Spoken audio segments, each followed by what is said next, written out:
Audio and sound. Okay. Fine then. ऐसे जाएगा corner पे नहीं जाएगा ये मतलब मैं चेयर ओके नो प्रॉब्लम अच्छा this is what will get relate तो उसको पहले ही शेयर पे डाल देती हूँ है ना ताकि ये सोशियोलॉजी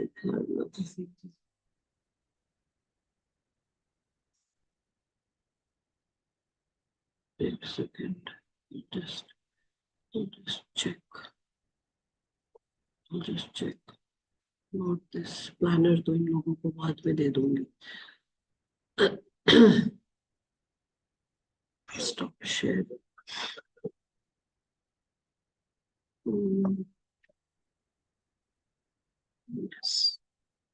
अब देखना Shivam is it okay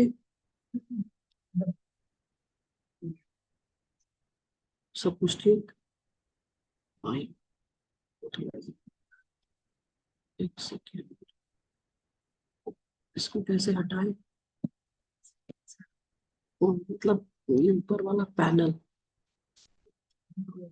yes yes yes was taking time it's just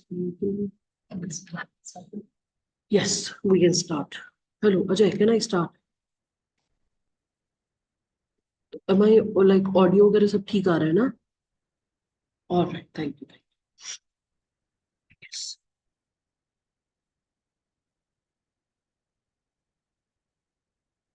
phone silent पे कर ही दिया है जी दे दीजिए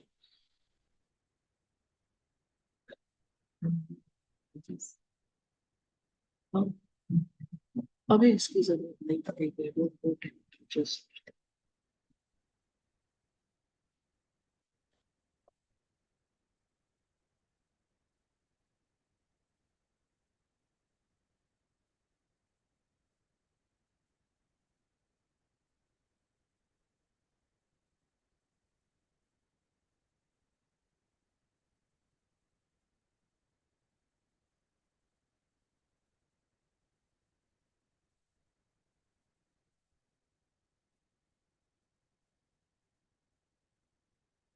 I'll start.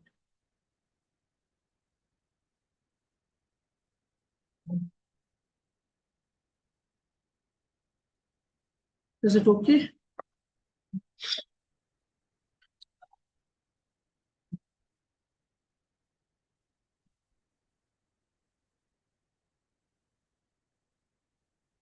Nice, thank you.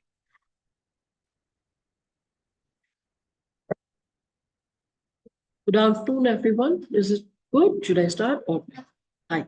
So, good afternoon, everyone. Welcome for the session, the sociology session. And today is the first lecture. It's associated with the same.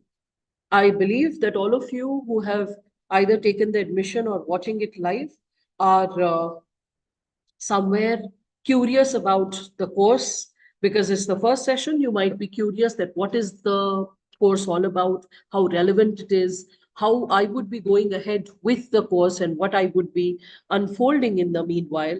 So there are certain things which I'll be sharing that.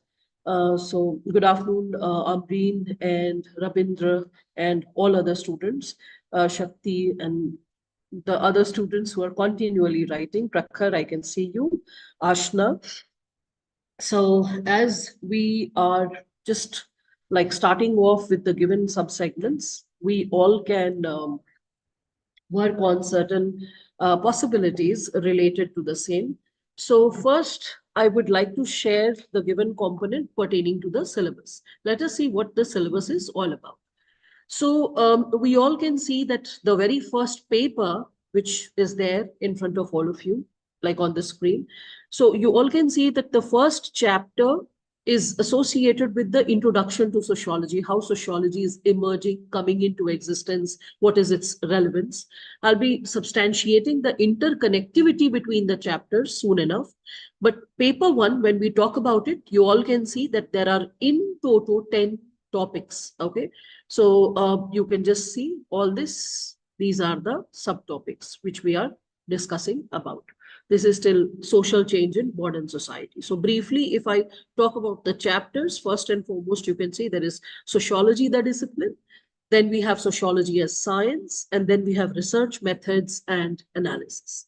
Sociology, the discipline, when we speak of it, we will be reflecting upon under what pretext or context sociology emerged as a subject. So, because when we are talking about disciplines inquiring about various facets of a society, when we talk about inquiring about the economic segment, the psychological segment, the historical segment, all of it was already being done by different subjects. Like, for example, the historical subsegment was inquired by history. The economic subsegment was done by economics, the political subsegment by political science. So the question is that why did we need sociology? Why did we need a distinct discipline to study society? Was it even needed, or were the concerns already covered by other disciplines? That basic inquiry, the answer to the basic inquiry is that sociology, which is considered as a systematic inquiry about society, a scientific inquiry about the society, it emerged as a byproduct of social change. A lot of social changes that were overhauling the world, when we talk about it in terms of political changes, economic changes, and intellectual changes, then in that pretext, we see sociology emerging. When we have this word modernity and social changes in Europe. So modernity, the term modern does not mean wearing something like Western clothes or fancy clothes or speaking in a specific language. When we talk about modernity, it is associated with a rational scientific temperament towards life, towards people. So how we tend to visualize, witness what's happening in and around us. So when we are talking about this given possibility associated with modernity, we all can also understand that in terms of let's say, modernity being discussed, we need to understand that an inquiry that is made and the way it is made makes the entire difference. Like, for example, the ancient man, when used to see the reflection in a pond, when the person used to see his or her shadow, the person used to get scared. What is this? How come the shadow is chasing me? How come I can see the reflection? There is a sudden hailstorm, or there is a sudden change in the weather. Sometimes it's hot, sometimes it's cold, sometimes it's like we can see that there is rainfall. So a lot of changes that used to unfold naturally, and man did not have a logical scientific reason to it. So in earlier times, it led to the emergence of religion. We started giving supernatural explanations to what is unfolding, ordaining the order or keeping the responsibility, placing all the responsibility of the explanation to nature and to supernatural elements. So that was the way when man was unable to provide answers in ancient times. We had a society which was more inclined towards religion.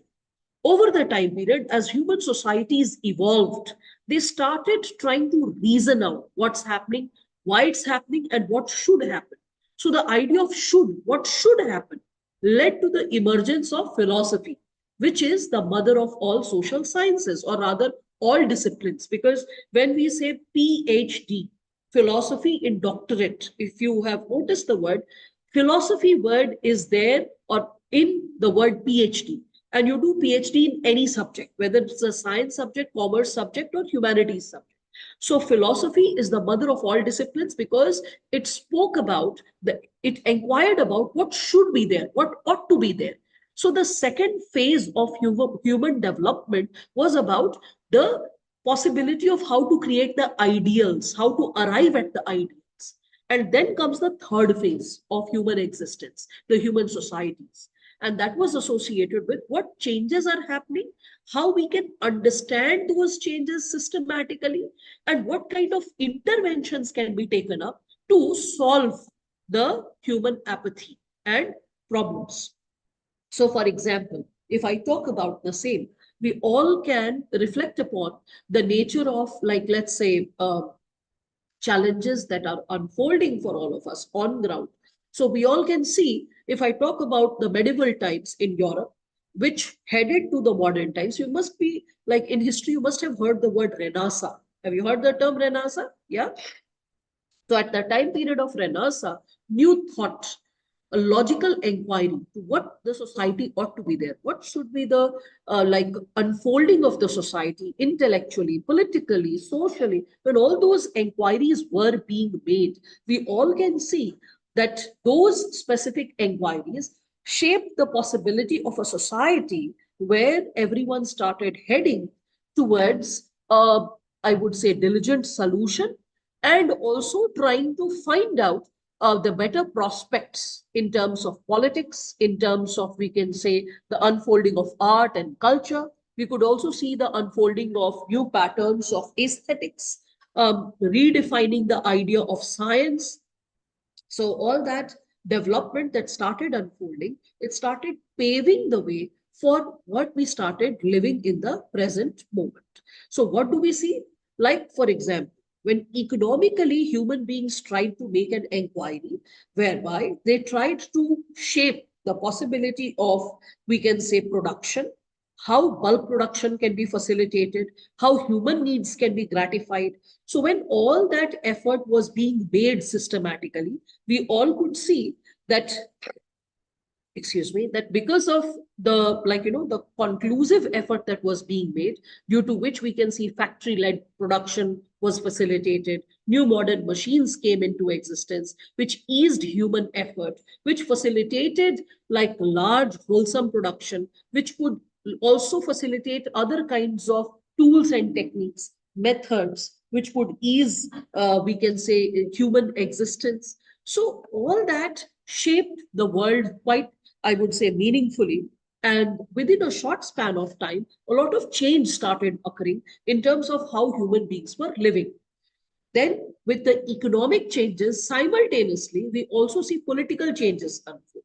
Like you must have read about French Revolution, or just like almost a decade before, you could have noticed the American War of Independence. So we could see there was a constant inquiry: are kings needed? Do we necessarily need a monarchy, which has been the order for centuries together? Do we really need kings and monarchs to run the possibility?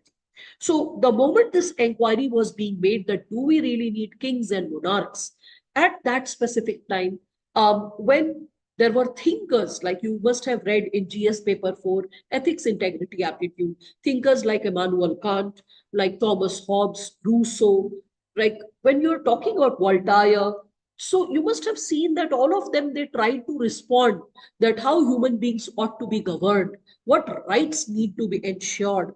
So in that given scenario, we all could see this given unfolding, that the political changes that started impacting at ground level, the political possibilities that started shaping the given dynamics at ground level, it started, we can see, making specific insights to human inquiry, as in what is the best way to exist, what is the best way to govern, what kind of rights should be ensured to human beings, what is the idea of human rights, how it should be furthered, and also the bylanes of human rights, the details of human rights, all that started getting inquired. So that was a definite political change from a society which was believing in hierarchy, whether that hierarchy was based on the kings versus the subjects, or in India, we could see a hierarchy which also was based on, like we can say, birth, that is the caste system. So a world across, like we can say, regions, which was divided on the basis of hierarchy, now switched to the idea of equality, democracy, fraternity. So there was a sudden change in the political, intellectual arena as well. So all these changes, how they are happening, why they are happening, what potential impact they can bear on the society, that systematic inquiry, that systematic study was the domain of inquiry for sociology as well. And that led to the emergence of this discipline. So that's why you will see that a lot of thinkers, they try to define this discipline, sociology, in their own terms. Very simplistically put, if I talk about father of sociology, that is Auguste Comte, who gave this term sociology, it is coming from two terms or two words, societas plus logos. Societas, society, logos, systematic study or scientific study. That's the most popular definition that you will come up with. So the systematic study or scientific study of society is sociology when we like reflect upon the same. Now, a lot of intellectuals will say that what is it that sociology is offering, which is different from other disciplines? Like, what is sociology teaching, which economics is not, political science is not, philosophy or history is not, psychology is not. So for that comes the second subtopic of the first chapter, which all of you can see on the board, and that is scope of the subject. You can see this, scope of the subject and comparison with other social sciences. So when I'm talking about this scope of the subject, so scope means the boundary, the territory.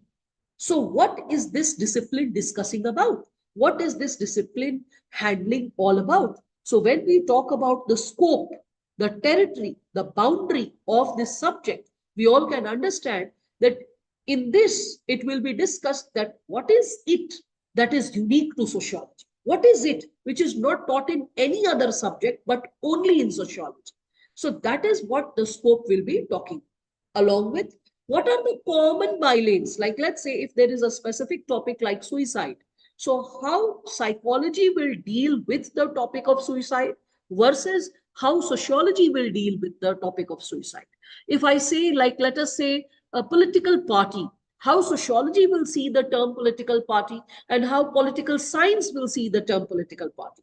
Simultaneously, the word social movements, how history will see the term social movements and how sociology will see the term social movements. So in social sciences, okay, or humanities subjects, we can see that the topics of inquiry can be common, but the approach to it, the perspective to it also brings the difference. So when we talk about scope of the subject or scope of sociology, there will be certain distinct topics which are not taught in any other subject, right? And at the same time, there will be topics which are taught in other subjects too, but the approach is different. That is something which we all will be witnessing. Further, when we are talking about the same, we can also see comparison of sociology with other social sciences. So in the given dimension of comparison of sociology with other social sciences, we all can reflect upon how sociology is distinct or different from other social sciences when we are talking about it. Means, what is it that is unique to sociology, which is not, we can consider there in other subjects, and what are the comparative similarities? Like anthropology and sociology are considered as twin sisters. That's why in UPSC also you'll see a lot of students they who opt for anthropology. They feel that, oh, sociology and what we are studying is almost similar. No, not really. Let me tell you that the topic which is common to anthropology and sociology is tribals, to a certain extent, village studies also. That's it. But there is a distinct approach in the syllabus. Anthro students will also study about the human cranium, evolution of human brain, evolution of human societies. You don't have to study the history of human societies, the ancient, the medieval, like how human beings evolved. You don't have to get into all those details. The concern of sociology is more contemporary, more associated with present day societies or modern day societies, because it is a byproduct of modernity. First topic kya hai? Modernity and social changes. So sociology is a byproduct of modernity. So the concerns are more associated with modern societies or contemporary societies rather than ancient times. Okay, ancient man, primitive man. Another difference you will find between sociology and anthropology is that sociology will cover, if I talk from UPSC point of view, it will cover a lot of subjects pertaining to GS paper 1, 2, 3, and 4. In paper 1, you will be finding a lot of topics being covered which are associated with, if I reflect upon it from all the given dimensions and perspectives. So I will say certain topics of history related to India and world, pre-independence as well as post-independence, will be covered under sociology, like social reforms, the social movements. You can see the history of Europe will be discussed briefly. So you will be finding certain chunks and portions of history being covered. Post-independence history, almost everything. will be covered. Simultaneously, you will be finding that Indian society of GS paper 1 will be covered. In geography, when we talk about human geography related to population and urbanization, that will be covered in sociology. All these topics are not covered in anthropology. Anthro is relatively having a shorter syllabus, means you can cover the syllabus in 70 days. Sociology will take about 90 days, 20 extra days. But the difference is Anthro has no as such in-depth role to play in GS. Simultaneously, you're preparing sociology and you're also dealing with the GS component as well. In paper 2, it will help you topics related to political parties, citizenship, topics associated with, like, we can consider civil society, NGOs. So all these given subsegments are there in the sociology paper. Like, let me show you that given topic when I'm talking about it. You can just see this. Politics and society, paper 1, you can see sociological theories of power. Then you have power elite, bureaucracy, pressure groups, political parties. You can see the words nation, state, citizenship, democracy, civil society, ideology, protest, agitation, social movement, collective action, revolution. So you can see there is a, like, fine dealing with topics associated with polity also. Polity and governance, a bit of it gets covered from topics of social justice gets covered from sociology paper 2 when we talk about topics related to poverty and hunger and deprivation and education, illiteracy and disparities in education. All that gets simultaneously in GS paper 3, in internal security, topic of Naxalism gets covered. Agriculture, rural agrarian social structure, transformation, that gets covered with sociology. Like, for example, I'll just show you, this is your paper 2 sociology. And all this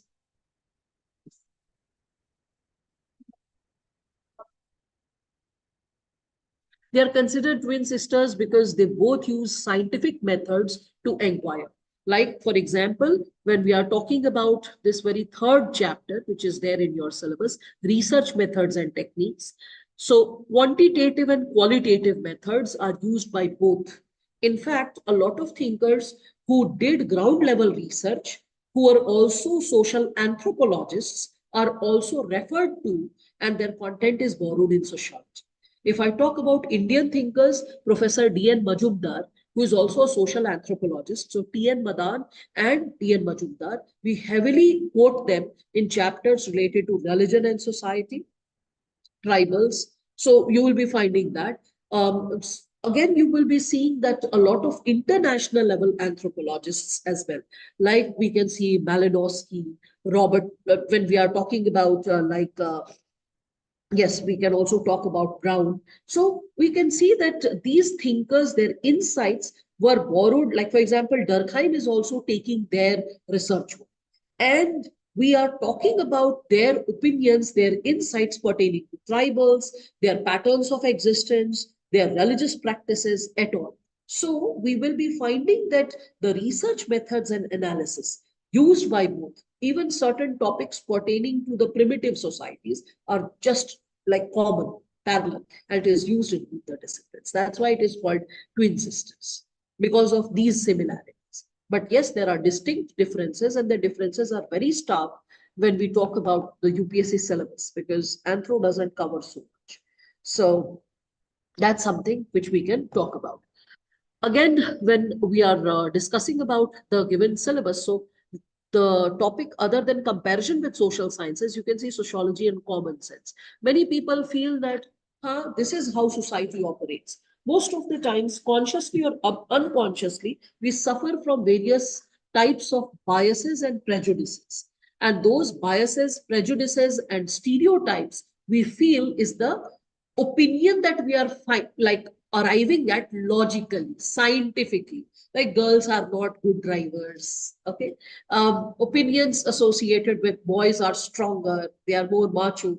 So these opinions, if a sociologist will have to test, the sociologist will conduct research that how many, like, suppose I'll just give you a basic example. Like, let's say a common person, a layman would say, oh, women, they are involved more in accidents. But if a sociologist is doing the inquiry, So he will be like, oh, that's common sense. The person will be doing the inquiry by doing research on ground. And how will the research get conducted? So we will be seeing the sociologist will go ahead with the possibility of doing some data collection that let us see what kind of accidents are committed.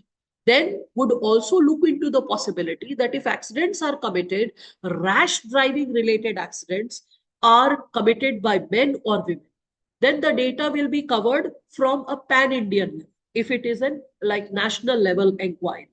And like, let us say, if when we are talking about this given dimension, then we can also see that like let's say if it is like let's say at national level, then the data will be collected from different states, traffic police or the traffic department data, and a tally sheet will be created, and it will be seen that okay, in rash driving how many women were involved versus how many men were involved, how many women are driving tentatively versus how many men are driving. Similarly, accidents because of slip shots, because of lack of decisiveness, like for example, giving left indicator, turning right. So this is lack of decisiveness. Okay. And these kind of accidents are men committing more or women committing. So a sociologist when says that women are more associated with silly mistakes committed on roads, not into rash driving, over speeding. Women mostly are associated with like accidents due to some silly mistakes, like as I told you, like giving left indicator and turning right. Then a sociologist will also get into in-depth inquiry. Is this lack of decision making because of some scientific reason, some biological reason, or is it because a woman is not decisive in other walks of life? Then it will be seen, like let's say a sampling will be done, that women who are not committing silly mistakes on the road, how decisive they are about their career, about their decision making in the family, about like visiting the doctor all by themselves, or they have to go to the market or to the hospital by tagging along with a family member. They cannot have an independent say. So a sociologist when says that, oh, women who are having a sense of dependency, or they have to always be subservient in the family, they always have to like adhere to some or the other family members instructions, and they are always confused what they should do. They always have to seek permission. They are the ones that when they start driving, someone will mock in the family, oh, how will she drive? Oh, she's so incapable. Don't start crushing people on the road, something like that. And when the son is going to learn how to drive, and then they are like, you better learn how to drive so that you can take the women of the family whenever they have to. You are going to be the protector and provider. So is patriarchy also playing a role to make men more decisive at a younger age, and women always confused and little like hassled about decision making? And does this temperament building, personality building contribute to their decision making when in time decision has to be taken with respect to traffic rules? Is it also influencing? So when this kind of inquiry is done, this becomes a sociological inquiry because it is based on scientific question and answer. There's a questionnaire filled, there is sampling involved, there are variables involved, there is data collection involved. So when we say that, because there will be topics which are spoken or believed in common sense, which are similar to sociology, but what's the difference? Common sense cannot be proved. It is a stereotypical prejudiced opinion. Whereas sociology, when we talk about it, we can see that it is not a prejudiced opinion. It is based on scientific inquiry, verifiable facts. I hope I'm making sense, right? Thus, the very first chapter engages with this given. Further, when we are talking about this given dimension with respect to sociology as science, so the very first chapter opens or paves the way for the second chapter. And that is sociology, how it is a science. So in science, we all can see that we got introduced to science when we were during the school days, getting introduced to physics, chemistry, and maths, right? And also biology. So when we were getting introduced to these disciplines, we got associated with this specific term, which all of you can see, fact, right? That science is based on fact. It is based on objectivity. So the thing is, what is the role of fact? What is the role of objectivity when we are studying sociology? Are values taken in consideration when we are studying the society? And what is the impact of values when we talk about it? What is the impact of values? How does it impact our overall existence? So, and does usage of values also impact our nature of inquiry? That is also something that we'll be reflecting upon. Ashna, you are asking that sociology overlap with GS and how to approach it, the perspective of optional. I mean, I hope you have got a brief idea related to GS paper 1, 2, 3, even in 4. Inculcation of values by family, educational institutions, and society is also something which sociology will be responding to. So what is overlapping? I hope you are having a tentative idea.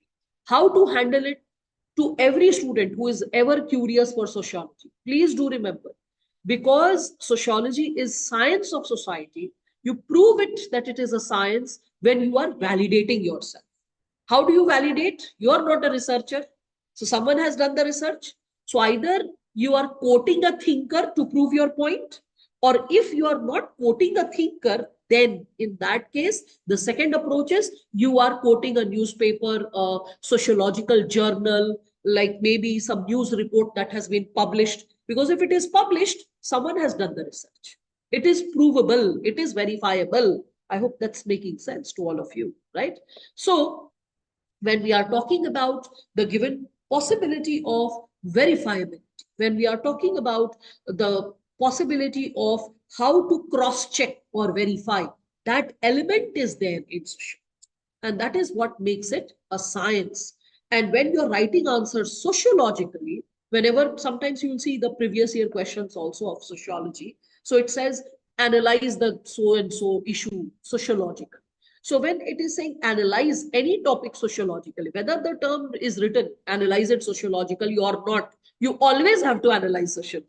The answer becomes sociological when you are proving it, backing it with either facts coming from relevant sources or thinkers who have done research. GS, general studies. General means it's casual. So when we are saying general, that means you don't have to add expertise. So that's one thing when I start with the sessions, when I start teaching the chapters and topics which are overlapping with GS, whenever I teach it, I tell the students that, okay, this is how you have to write the answer sociologically. But if the same question is asked in GS, cut down the name of thinkers. Don't have to quote thinkers. You don't have to give the names of the thinkers, because then the answer won't be general. It will become scientific. It will become specific. So how do we keep the answers general in nature? We keep the answers general by, yes, by not writing the thinkers, writing expert opinions, because if you are giving expert opinions, that backfires. And remember, it's not only for sociology, it is associated with not just sociology, but it is also associated with, yes, all other disciplines as well. Political science, मेरा एक student था, Hamid Bashir. So उसके साथ हामिद के साथ ये हुआ था problem. He was a student from Jamia Millia Islamia. No, sorry, Jamia Hamdard. 2017, 16, 17 batch. So he got selected in trade services. Way back at that time, I was teaching at Jamia Hamdard University. So it so happened he was a very bright student. You know, later on he got associated with this place also, JNU, and he was doing his PhD in political science from JNU. Why am I giving his example in a sociology lecture? I'm giving his example because that child was also preparing for UPSC. And when his results came, he shared, and like, you know, he had brilliant marks in political science. He had 310. You're like, awesome, 310. Wow, one of the toppers, right? That's how you'll feel. But he goofed up his GS paper 2. Like paper 2, that's so very much connected to political science and IR, isn't it? It has polity, it has international relations, it has governance. He got only 66 marks. Why? Because he borrowed the expert opinions of his political science optional and used it in general studies to make his answers scintillating and unique. It backfired badly because the element of general was missing. It was too much of expertise. So please do remember, when we are talking about sociology versus general studies, so in sociology, you'll get a lot of wisdom, points of reflection, dimensions. You have to memorize all of it. You just have to cut down, boil down the name of the thinkers, and you don't have to write that. Reference sources, you don't have to mention that. That's the thing. But a lot of thought-provoking insights which are created in the optional class, which are generally not handled in general studies class, because on an average you will see from whichever, like it's an open session, so from whichever I would say link or like source you are attending this session, and you are exploring that, okay, let me prepare this and this and this subject accordingly. So I don't know your source of reference material and the areas, the portions, but I believe all of you who are preparing for general studies, you must have noticed a common pattern existing amongst the students, that they have a tendency to overhaul themselves with a lot of material coming from so many sources, and the problem starts emanating with respect to delivery, as in what to pick and what to leave. So something which I also try to inculcate in the sessions is encourage students with precision. Knowing an information is very different from capability to communicate it. If I talk about sociology in terms of how many questions are asked, in the sociology question paper, it has 19 questions. And out of 19 questions, there are 13 questions which are of 150 words. And there are 6 questions which are of, we can say, 20 markers, so 300 words. So there is a dominance of 150 word question. So knowing all the information, but also knowing how to present it in the precise order as per the demand of the question is also a knack that all of you need to develop. So irrespective of whichever optional subject a student prepares, one has to understand the difference in terms of general studies and optional, and like how to prepare, how to write the answers. And in the answer writing sessions and after completing every chapter, I generally see to it that I encourage the students to interpret the given areas and how to prepare and how to manage the things. Okay, so you can just be rest assured about this given that you won't be missing out on anything. All right. Now, so with respect to the same, when we are going ahead with the given dimensions, I hope everything is clear and there are no doubts pertaining to the same. Shakti, is your issue sorted? I hope your issue has been sorted. Hope for the same, right? Okay. So when we are further inquiring about the given dimensions associated with the same, if there are any queries, all of you, please feel free to raise those queries. Now, with respect to the same, all the students who have wished good afternoon. I could not individually wish all of you, but I'm seeing everyone's query. Do we get study material from my side? Yes, you get 2 types of study material. One is associated with the class notes. I do not dictate. On an average, 90% of the portions I do not dictate. I see to it because that in the class, everyone is left thinking. After 2.5 hours of session, a child should be left thinking that what are the points of inquiry that I could, what are the things which I could learn from today's session in terms of understanding sociology as a discipline, understanding this subject in terms of this examination, the expectation of the examination, what I need to deliver. So if a child is thinking, it is then only that the child is learning the subject. Dictation, there is no end to it. There's no end to material and notes in today's time when we are living in a information revolution, when there is so much of dumping of material or rather flooding of material. So what is actually needed is precision, what to read and what to leave first. Second, how to cut down any kind of, I would say, donkey's work, because I believe there is horse's work and donkey's work. Horses work when you are like smart and trotting, and donkeys work you are doing unnecessary drudgery, noting down and down and down, and you're not even thinking what you're writing, because after 5-10 minutes a student zones out, and after zoning out, the hand can mechanically move, but the brain can visualize or imagine other chores and challenges of right? So whatever I have to teach, I will be like, I have already majority of you who have like had access to this session. You also have had access to the notes, right? I have posted the notes. So that is the class notes of chapter 1. You can go through it and you'll find it very detailed and exhaustive. It will be carrying all the core elements, and yet it will not be like confusing in nature. You will be finding all the right elements placed in the material. So you just run through it and get a brief understanding. When I'll be explaining those topics in the class, you will feel that, oh my God, it was so fluid and it was so easy. So there are 3 levels of learning.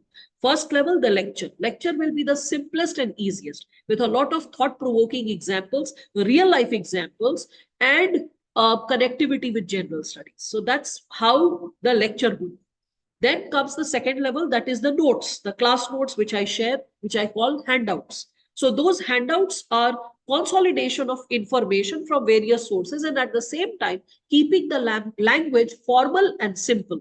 Formal, also formal, because you need to learn key jargons and terms of sociology. Sociology has its own language, like when you're studying economics for GS. Don't you have specific new terms like repo rate, reverse repo rate? You have to learn all that. You're studying science, and in science you're doing, like, let's say, defense or nanotechnology or biotechnology. Don't you get introduced to new terms, right? So in the similar manner, when we are talking about science of society, that is sociology, you will get introduced to new terms, you will get introduced to new patterns, right?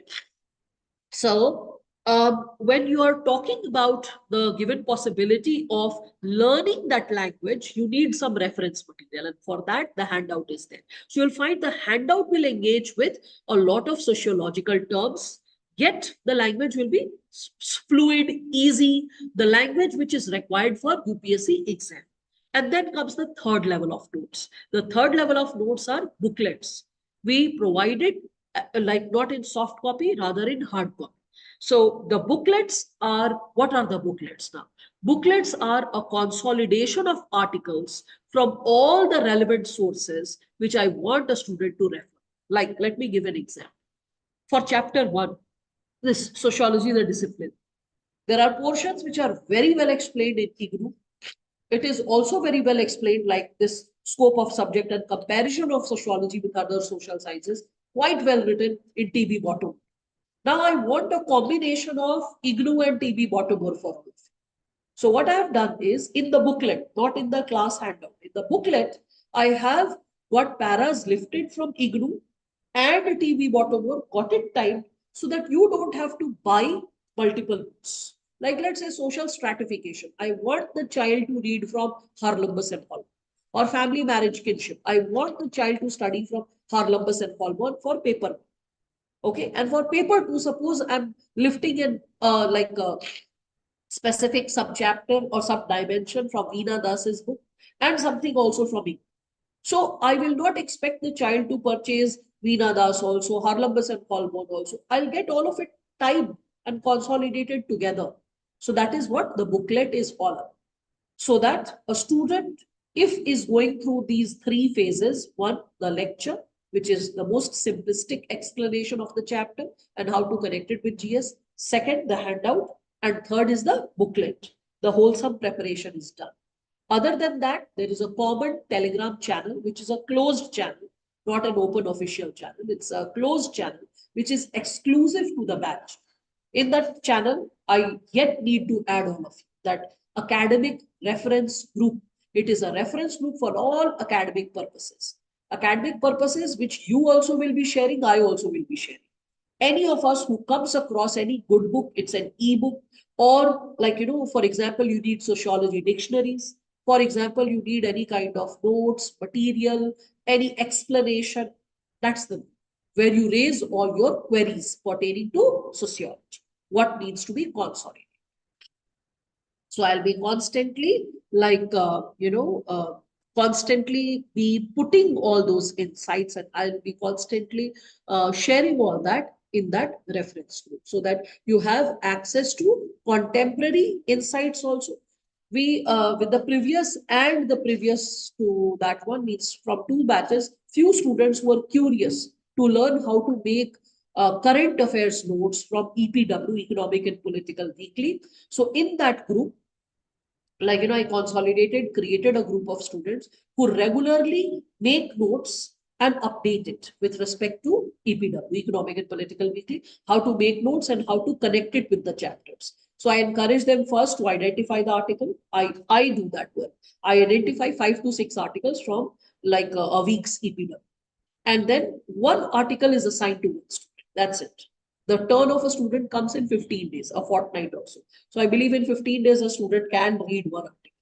Then I like encourage the child to connect that with the chapter of sociology that has been taught. So like the child will connect it, okay, this topic or this chapter or this article, it is connected to this given chapter, child will connect it. After writing the chapter name, how to prepare the gist, the notes, and then how to update the material. Your batch can do that after, I would say, at least 2 months, not immediately.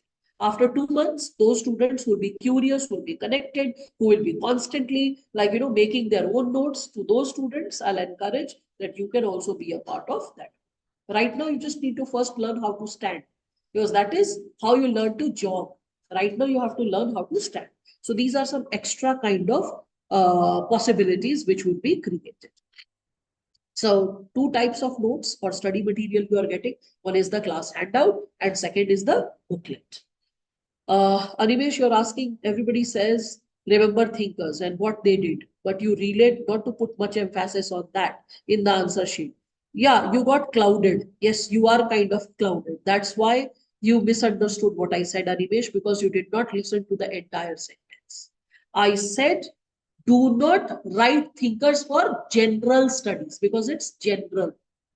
I said, please do write thinkers in sociology because sociology is expert scientific inquiry about society. You are not the expert. You are not the researcher. Who is the researcher? The thinker. So without quoting the name of the thinker or quoting any other, I said, published article related to the topic, because it's not always that you'll remember thinkers related to contemporary areas. Like, let's say if there is a question associated with violence against women. So if you are not only having the name of thinkers for last 20 years or 30 years, but some contemporary article which was published in EPW. So there you can say EPW volume so and so publishes an article related to this data. So that's how it works. So it should be a published either of a thinker, or it should be in a magazine, or it should be in a newspaper. That also validates the answer as sociological. Am I clear, Animesh? And I hope the fogginess is a bit clear. Oh my God, it's like, yes, that's how it happens. That if a person is a bit clouded or listening or getting into partial listening, this is the kind of blast off that can be created. But oh, the rest of the world says, optional write thinkers. And what kind of teacher she said, don't write thinkers. So I don't think so. Even distantly, I said that. Okay. So please don't get into partial hearing. It is dangerous for wholesome preparation. All right. So all good. All of the other students, I believe everything is good. And I believe everyone is able to connect, understand what is being relayed. Okay. Kiran Bala, you're asking from, no, it's all right, Kiran. It's like there are multiple links. So you just focus on your question. All right. So I believe everyone is understanding this, right? Okay. So when we are talking about this sociology as science, we will be first and foremost in this chapter, because the first topic is sociology, means science of society. Is sociology science of society? So if it is science of society, then what do we understand by the word science? Do we understand by the word scientific method? What do we do in a scientific method? Like, for example, what is hypothesis? Hypothesis formation, data collection, testing of data. Remember all that? School days? So a brief recall of all that. Then comes major theoretical strands of research methodology. Means how do we do research in sociology? Okay. In how many ways can we do research in sociology? To substantiate the same, we can see there is positivism and non-positivism. So today's lecture, what is the new word that you will be learning? Because every day I told you have to have some key takeaways. So today Animesh, I'm waiting for your response. Okay. Kindly do respond if you are live and listening, because your query stood out amongst all the other queries. And that was kind of bothersome. Okay. So when we are talking about, like, let's say, the given dimension associated with learning new term today, all those students who are doing so, and it's their first session. So you have this term positivism and non-positivism, right? So how you should understand this new term, which you will be learning in great detail in future. Okay, great detail, because there is 150 word question exclusive to positivism and its critique, or 150 words question exclusive to types of non-positivist methodologies. Okay, either of them. Like, simply put, we have two types of sciences. You all know. One is natural science like biology, chemistry, physics. So when we try to make inquiry from natural science methods, experimentation, right? Data collection, verification, all that, observation. So when we go from natural science methods, that is called positives, right? You can just imagine up like iron, which is getting positive, right? So that will make you, give you a sense of chemistry, and you'll remember that oh, positivism means the approach of natural sciences used in social. Natural science approach means data collection, verification, observation when you do. So that is positivism. Will you remember that? A new term today that you are learning. So what is positivism? When you are studying society from natural science perspective or tools in simple language. Okay. The details of it I'll be sharing in sociological language later. This is right now to sow the seed of understanding in your minds. Is it getting clear? Yes. Is it getting clear, all of you? Now, with respect to this, when we are again talking about the same, when we talk about non-positivism, so you can understand with positivism, now the word comes non-positivism. So whatever non-positivism will be, it will be completely opposite. It will be completely different from positivism, right? So what is non-positivism all about when we talk about it, right? So with respect to non-positivism, we all can understand that it will not be using the natural science. So what will it be using? It will be using interpretative method, because we are studying human behavior, and human behavior is open to interpretation. Is natural science open to interpretation? On an average, no. There is an objective explanation. I'll throw the ball, it will go up in the air, right? And it will come down due to gravitation. Whether I do it here in Delhi, or I do it in Kashmir, or I do it in Tamil Nadu, or I do it in London, Russia, anywhere, wherever I go, same. But when we talk of human behavior is very different, very distinct. It's open to interpretation. And it's also open to differences in response to the same situation. For example, in Delhi, two people moving ahead, colliding, bike, suppose it collides, people falling down, getting up, they'll start using curse words or abuse, hurling abuses on each other. On New Year, this time I was in Pondicherry. So it so happened, generally, this is the question which I posed a couple of days back to a few students from Lucknow. I said that, what do you expect? That like boys are in party mode, they have drunk, they are like sloshed drunk, and they are driving bikes, and they come from two directions and collide. The bikes fall off, and they merrily get up. They just ask that, "Bhai, are you okay? I hope you are not hurt." They pat each other's back. They say Happy New Year to each other. They pick their bikes and they ride in two different directions. So a person from northern part of India will be suddenly shocked. Eh? I thought they are going to use cuss words. They are going to beat each other black and blue. How dare you collide with my bike? How dare you do this and that? But it did not happen. Rather, everyone was at peace. Everyone understood, oh, we both are drunk. We were like driving in full frenzy. We collided. No problem. I hope no one is hurt. Everyone is good. Great. Now let's party further. So you can understand that human beings are open to subjectivities. How they have learned to process life, process challenge, process strain, process things going wrong, and a lot of socialization coming from family as well as immediate environment and the social cultural processes at large makes a difference. For example, in Japan, even a 2 minute delay, forget about 2 minutes. I mean, even a minute delay can cause a lot of, like, I would say, unhealthy interpretation when we are talking. Okay. So, with respect to it, when I am talking about the same, we all can understand the given dimension related to this. That when we are, like, let's say, inquiring about this entire approach about human beings, we can see that human beings, एक simple सी चीज है. Suppose someone is hitting someone. I always give this example that a random person tries to hit another random person. So suppose X tries to hit A. So A can duck down and run away. X tries to hit B and B starts hitting back multiple times. X tries to hit C and C starts crying, oh, don't hit me, don't hit me.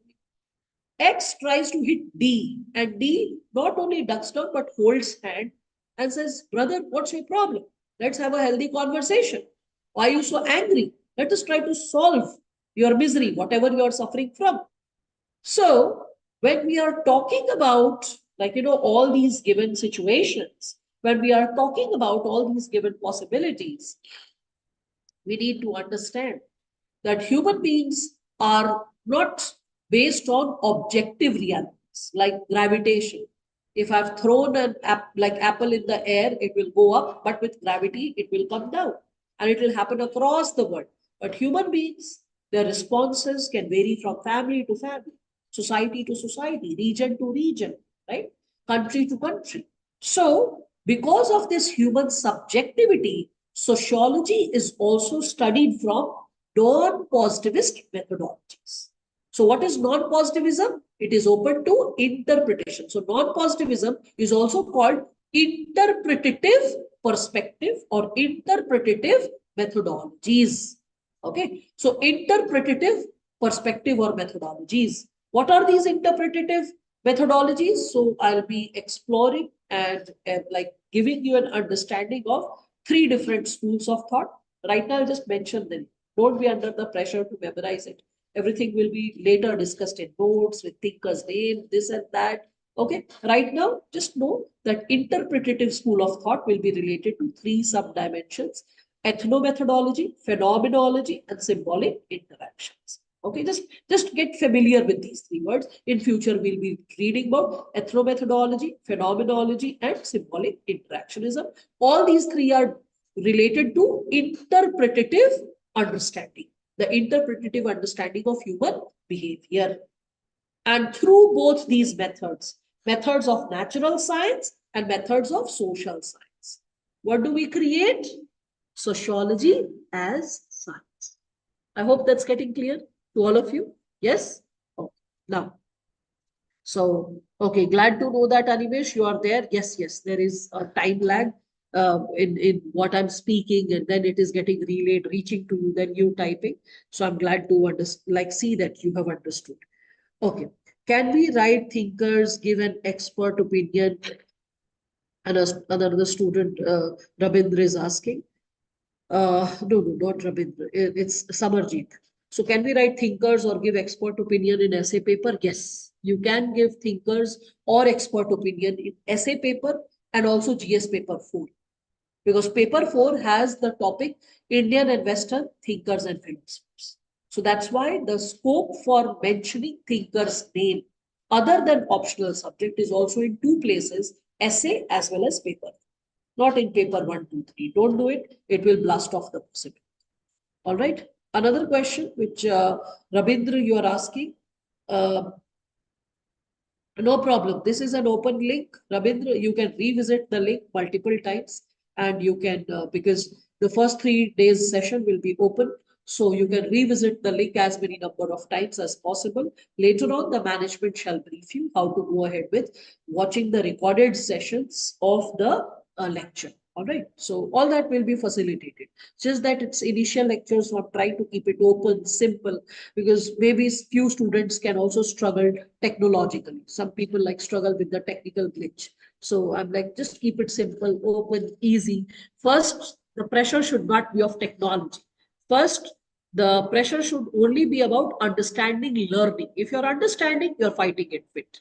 If there's a problem in understanding, that will be a matter, right?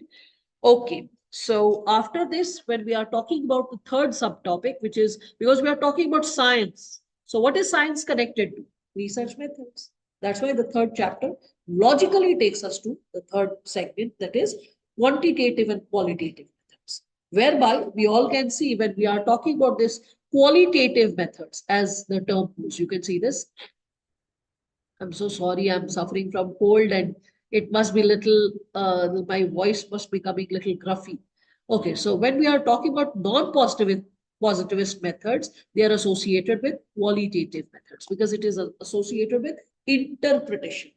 And when we are talking about scientific methods, natural science methods, so that is related to positivism. That is quantitative methods. What is quantitative methods when we talk about it? Quantity, numbers, figures, right? So what is this quantitative method when we talk about it, numbers and figures, like sex ratio of India, right? Uh, Body mass index of children who are less than 5 years of age. If not BMI, then weight, height of the children, okay, who are less than 5 years. The level of anemic women in India between the age group of 14 to 49. All these are quantitative methods. Numbers, which is not open to, like, you can interpret ideas from it, but it cannot vary on the basis of interpretation. Like, for example, when I say quantitative methods, when it is discussing about numbers like this, okay, who owns a bike, who has a house, what is the size of agricultural land which farmers in eastern India own on an average versus farmers owning the size of land in western India or southern India. All these are quantitative methods, numbers, facts, figures. When we say qualitative methods are like, are you a racist? And the person says, no. They're like, okay, if you're not a racist, so do you have friends from different races? The person like, no, I don't have, but if I have, get introduced to few, I don't mind having good friends belonging to others. Great. So you are not a racist, you believe, because you are open to have friends from other races. Yes. Great. Are you open to marry a person from a different race? Or suppose the person is very senior and the person gets a different question. Are you open to see your children getting married to a person from different race? And if the person like, marriage. Are you understanding this? So there are degrees which are measured, which are open to interpretation. And that is qualitative methods. Got it? So qualitative methods will deal more with the studying of interpretation. Quality. Quantity will be focusing more on numbers, facts, simple. So techniques of data collection, variable, sampling, hypothesis, reliability, validity. So I hope you can see the continuity of the syllabus, how it is connected. Who does all this research? Who does all this research? Are you doing it? Am I doing it? Thinkers do it. So when thinkers speak about their opinion related to any topic, related to any chapter, they will be connecting the given possibilities. So that's why prominent thinkers who have shaped sociology to life, which have created the existence of sociology come to life, are thinkers like Karl Marx, Emil Durkheim, we can see Max Weber, we can see Talcott Parsons, we can see Robert King Merton, and then there is, whenever I teach a thinker or I go ahead with exploring the thinkers, I always encourage my students to have a 6-step approach. First, know the brief biography of the human, the individual. When you know the person, you never get confused. I'll give you a basic example. Students who don't know thinkers as human beings, they know them as just names and facts. What's the impact? couple of years back, there was a student who was into self-study of sociology. And the child had studied sociology some 6, 7 months back. After that, prepared for prelims, cleared the prelims, was going to write the mains, and honestly spoke this thing that, man, I had studied, I had completed the syllabus, I had read it once, made some notes on few topics. But today my condition is so foggy, I don't know whether I have done justice to my self-study or not. That I even get confused that who has given social fact and who has given social action. So social fact, Emile Durkheim, and when I say social action, it is Max Weber. Why did the confusion occur? I believe it's not only who has said should be do, but also what kind of personality type the person is. If you know what kind of personality Emile Durkheim is, if you know what kind of a person Weber has been, what has been his journey to life, you'll know what all things he will study and how he will study and what he'll not do. So the approach of the individual, the approach of a thinker can be understood if you know the person very briefly. I'm not saying memorize the biography. It is not going to be asked ever. Never ever in any of the exam pertaining to optional, the background of the thinker will be asked. But I believe it should be known a bit, just a bit, so that a student has a sense of understanding and allegiance to the person, to the thinker, who the person is. And after briefly introducing the biography of the thinker, then we go ahead with systematic approach associated with. Now from here onwards, all those students who are listening to this session, do remember these steps. First, after knowing the biography of the thinker briefly, we need to understand the method, the research tool or the research method used by the thinker.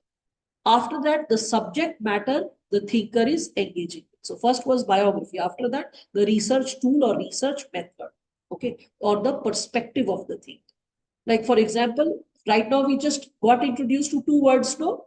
What were the words? Positivism, non-positivism. So there will be thinkers who will have a natural science-like approach. Means they will be positivists. Okay. So like for example, when we say Emile Durkheim, so Durkheim was engaging with a lot of data. He collected the data from the French Municipal Corporation. He also collected from other government offices and he propounded theories based on those facts. So he went ahead with the natural science methods. He used the natural science methods quite a lot, which is also called positivism, which later developed into functionalism, another term which you'll get introduced to later. So that was him. Whereas when we talk about Max Weber, so Max Weber believed a lot about interpreting human behavior. He is also called father of interpretative sociology.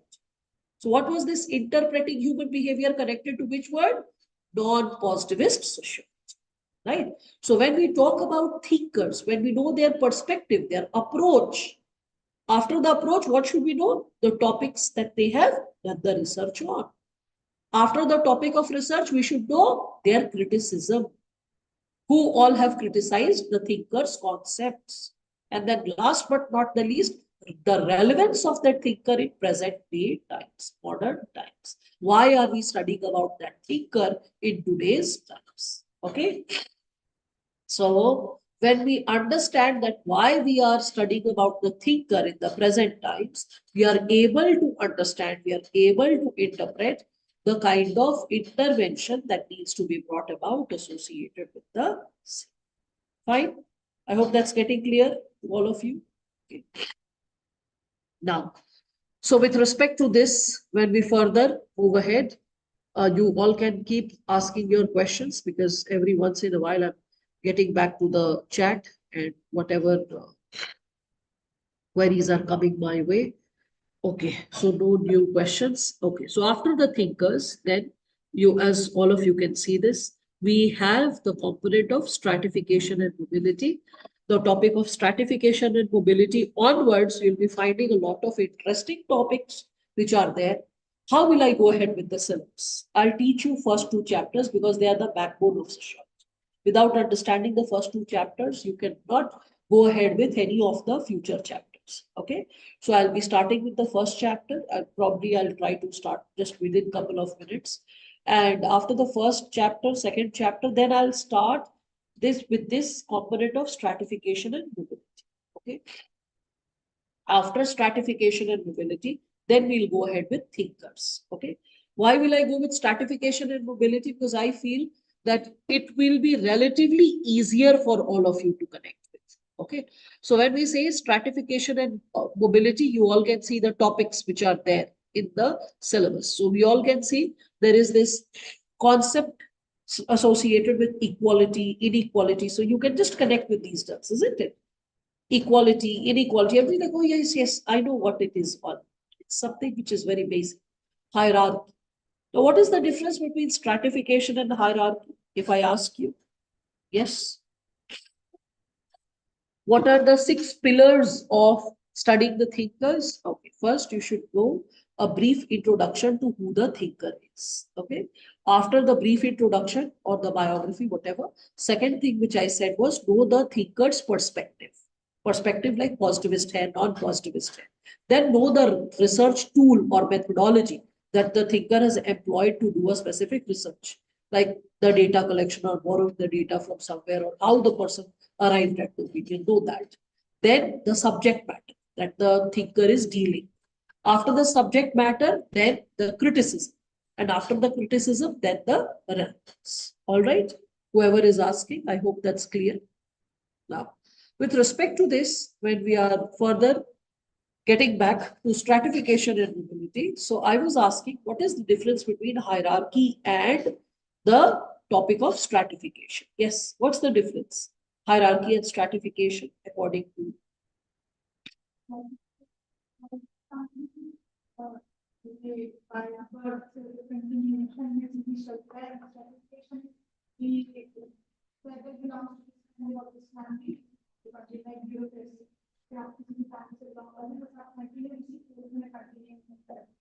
Acha. Okay, all right. Acha. Okay. Are you connecting it with inheritance or something? Okay, no worries. Hierarchy is top to bottom. So is not Kashish stratification also top to bottom? Okay, stratification is classification with respect to wealth. Okay, Ash. Yes. So stratification, hierarchy. All of you are making a fair attempt, I must say. Okay. Can we get the booklets from, oh, the management shall provide you the booklets. Okay. Presently, just focus on the handout. Lecture handouts should be your base material because that's the skeleton of your preparation. In that, quality is added with respect to the booklets later. Booklets, the language will be tough. The language will be tough because it is directly picked from academic sources. So I'll always advise before the booklets, always complete the handout of the chapter. It is way easy. Also, when I create the, like, let's say the academic group, the Telegram channel, so which will be open for your batch, where it will be only posting of academic books, sources, etc. There I'll post Harlopus and Hallmark. I'll post all the basic relevant books or materials. Any topic of IGNU I want you to read, I'll post that. I will also post BK Nangla, the 2 sociology dictionaries, all that I'll post there. So you all will have access to it. Yes, people. Moving further ahead. So, stratification and hierarchy. People, few of you have given the answers. Few of you are thinking in your head, but not sharing, being hesitant. No problem. Let me share this. So, when we are talking about the given dimension of hierarchy, hierarchy should always be connected with any formal, remember that, any formal post which is having a position which is higher in nature and lower, which comes with rules, regulations, and duty bound. Okay. So hierarchy will be based on rules, regulations, rank, and it will be duty bound. Okay. So when we say hierarchy, bureaucracy is based on hierarchy. Why bureaucracy is based on hierarchy? Because it's based on rules, regulations. It is formal in nature, right? And it is having posts, ranks. So anything having post, rank, that will be hierarchy. Whereas stratification can be informal. And stratification being informal, it can also be based on any of the variables. Like if the variable is economy, then stratification will be based on class. If the variable is birth, then stratification can be based on gender. If the variable is again birth, it can be based on caste. So caste is an example of social stratification. Class is an example of social stratification. Okay. Patriarchy is an example of social stratification. I hope that's making sense to us. Whereas hierarchy will be based on ranks, posts, positions, right? So that is what is stratification. फिर सवाल ये उठता है, a society which is so highly stratified, is there a scope, a space for growing up on the ladder, climbing up the ladder? Can a poor man's son become rich? Can a woman improve her condition, her sense of power and orientation in the society? Can a person climb up in status from lower caste position to a higher position where the caste position gets revised? So when we talk about this, when we'll be studying about this, we'll realize that no society is completely open and no society is completely closed. That's a question which UPSC has asked at least thrice. It's not completely open, it's not completely closed. Let me give a very simplistic example and all of you will understand. Can a rickshaw puller's son become an IAS? Yes. That means it is an open system class. But is it possible for majority of rickshaw pullers to provide good quality education to their children, to the exposure to their children, awareness to their children, that the child is able to complete graduation and then seek good quality material for preparation of civil services? No. A lot of wings are clipped. A lot of opportunities are cut down even before the child grows up and is able to even complete standard 12 or secondary levels. We see those problems. So despite the fact that a rickshaw puller's son can become an IAS officer, but the opportunities are missing. Life is exposed to a lot of challenges, futilities, because of which a person may struggle to cope up. A person may struggle to compete, right? So when we are talking about this given possibility associated with what is being experienced, we all can understand that, okay, so Amit Raj, as you said, stratification is division of society on economic and social background. Yes, very good. So when we are talking about the component of open society, so if a society, we are saying it's open, anyone from any position can move up. We see there will be a lot of restrictions, rigors, challenges to move up. So it's not completely open, because the people who are at the top are not very open to create opportunities for people from the bottom to climb up, right? So those possibilities, those fluidities are sometimes compromised. That's why open societies are not truly open. Let's talk about closed societies, closed systems. So despite the system being closed, like for example, caste system, on an average, it is considered that the caste-based position cannot be changed. But then when I'll be teaching thinkers, you'll understand Professor M.N. Srinivasa's concept of Sanskritization. Under Sanskritization, he gave the example, especially from like 60s, 70s India, that a lot of communities which gained political power, education, eminence, they started going ahead with a sacred way of life or a purer way of existence, whereby they switched to vegetarianism, taking bath twice a day, reading scriptures, basically following the Brahminical way of life. And after the entire community followed that behavior for decades together, then they claimed a higher caste position in the society, a better recognition in the society, so that the overall impression of the caste improves in the society. In simplistic language, I'm explaining this.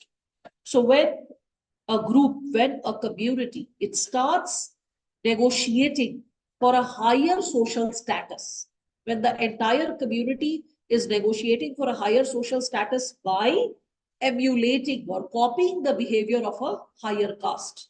Okay, so and it is owning, suppose, a lot of land, suppose it has a lot of political power, it is having exposure to education, suppose that caste group has a lot of number, numerical strength, population in the village. So when any such group is copying the behavior of like we can say the Brahminical way of life, then in such a situation, when the larger society accepts this caste group with a higher position, with a revised position, in such a situation, the status of a caste also can get uplifted. Getting it?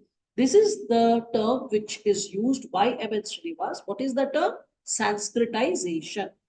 So a caste group can get Sanskritized, and that's how it's not a completely closed system, though it looks like a closed system because a person cannot change one's caste during its lifetime. You're born in a caste, you die in the same caste. So though the system is closed, but as I said, no system is completely open, no system is completely closed. The scope for change is always there. And restriction to change is also there. Is it making sense? Briefly, very briefly, a bit of idea. Okay, what is open system? What is closed system? Why caste is considered as a closed system? Because most of the times, majority of the times, the caste in which a person is born, the person is supposed to die in the same caste, and the position does not get revised. Right? Most of the time, a lower caste is treated as lower caste for majority of the times. An upper caste is treated as an upper caste majority of the times. Right? So when we talk about it as a closed system, closed means no scope for mobility, no scope for climbing up the order. But the question is it really true? Can the person not attain mobility? So caste is not based on economic reasons. Caste is based on purity and pollution reasons, right? So can the ritualistic status be improved? So yes, when the person is getting into some ritualistic purity oriented behavior, the status has got uplifted in the past, as the research is conducted by M.N. Srinivas and proved by him. Understanding that research proved by him, making the research sociological. So that's why we don't say things in sociology based on common sense. We say things in sociology based on research, verifiability. Is it making sense? Yeah? Yes, every system is not fully open, not fully.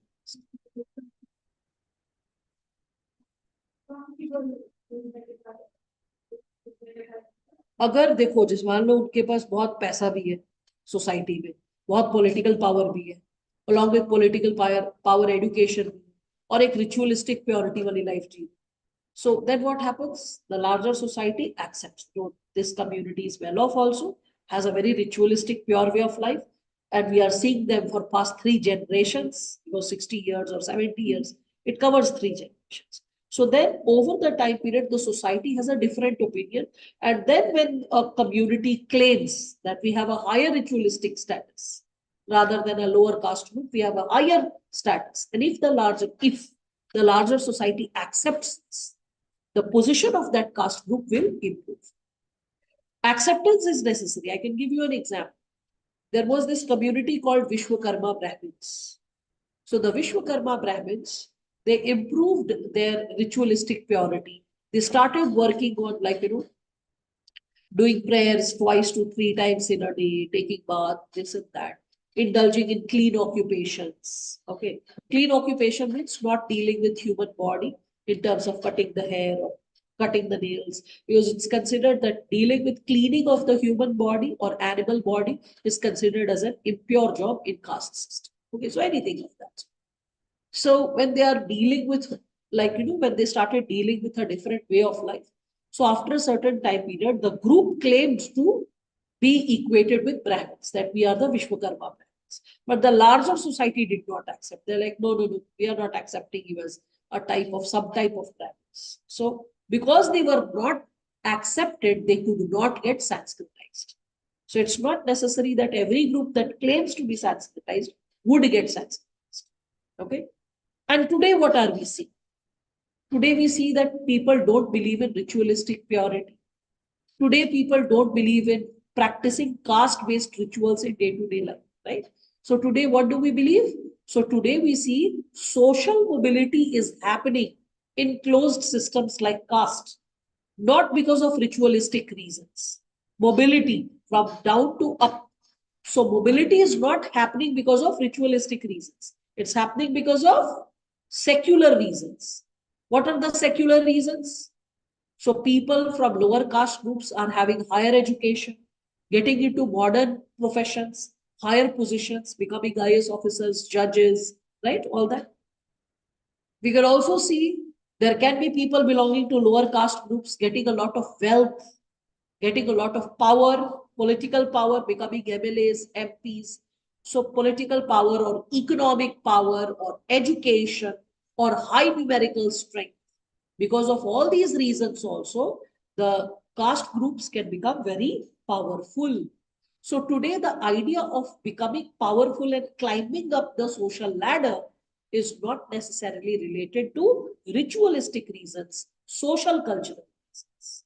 So today, rather than Sanskritization being a reason for mobility, today Westernization is the reason for it. And what is this Westernization? Based on secular factors, modern education, right? After modern education, we can also see political power, right? Economic power, all these reasons, lifting the status of a person. So that's what social mobility is. So types of mobility, sources of mobility, causes of mobility. Fun, right? You're looking forward to read the chapter. That's the purpose of the session, to create that curiosity, that what we would be getting exposed to. Then after this, as all of you can see further, work and economic life. You can see this is so much connected to portions of it of history and portions of it related to, we can say, governance and portions of it related to economy, right?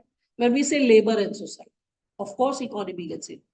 When we say labor, it also gets connected to Indian society when we talk about one of the vulnerable sections of the society. Similarly, formal and informal organization. Bureaucracy is one of the formal organizations, and that is studied in governance and polity. And informal organization of, so informal organization, we have like got questions in the past associated with informal sector in GS paper, or other than the informal sector, gig economy question was asked in GS paper 1. So all that is informal organization.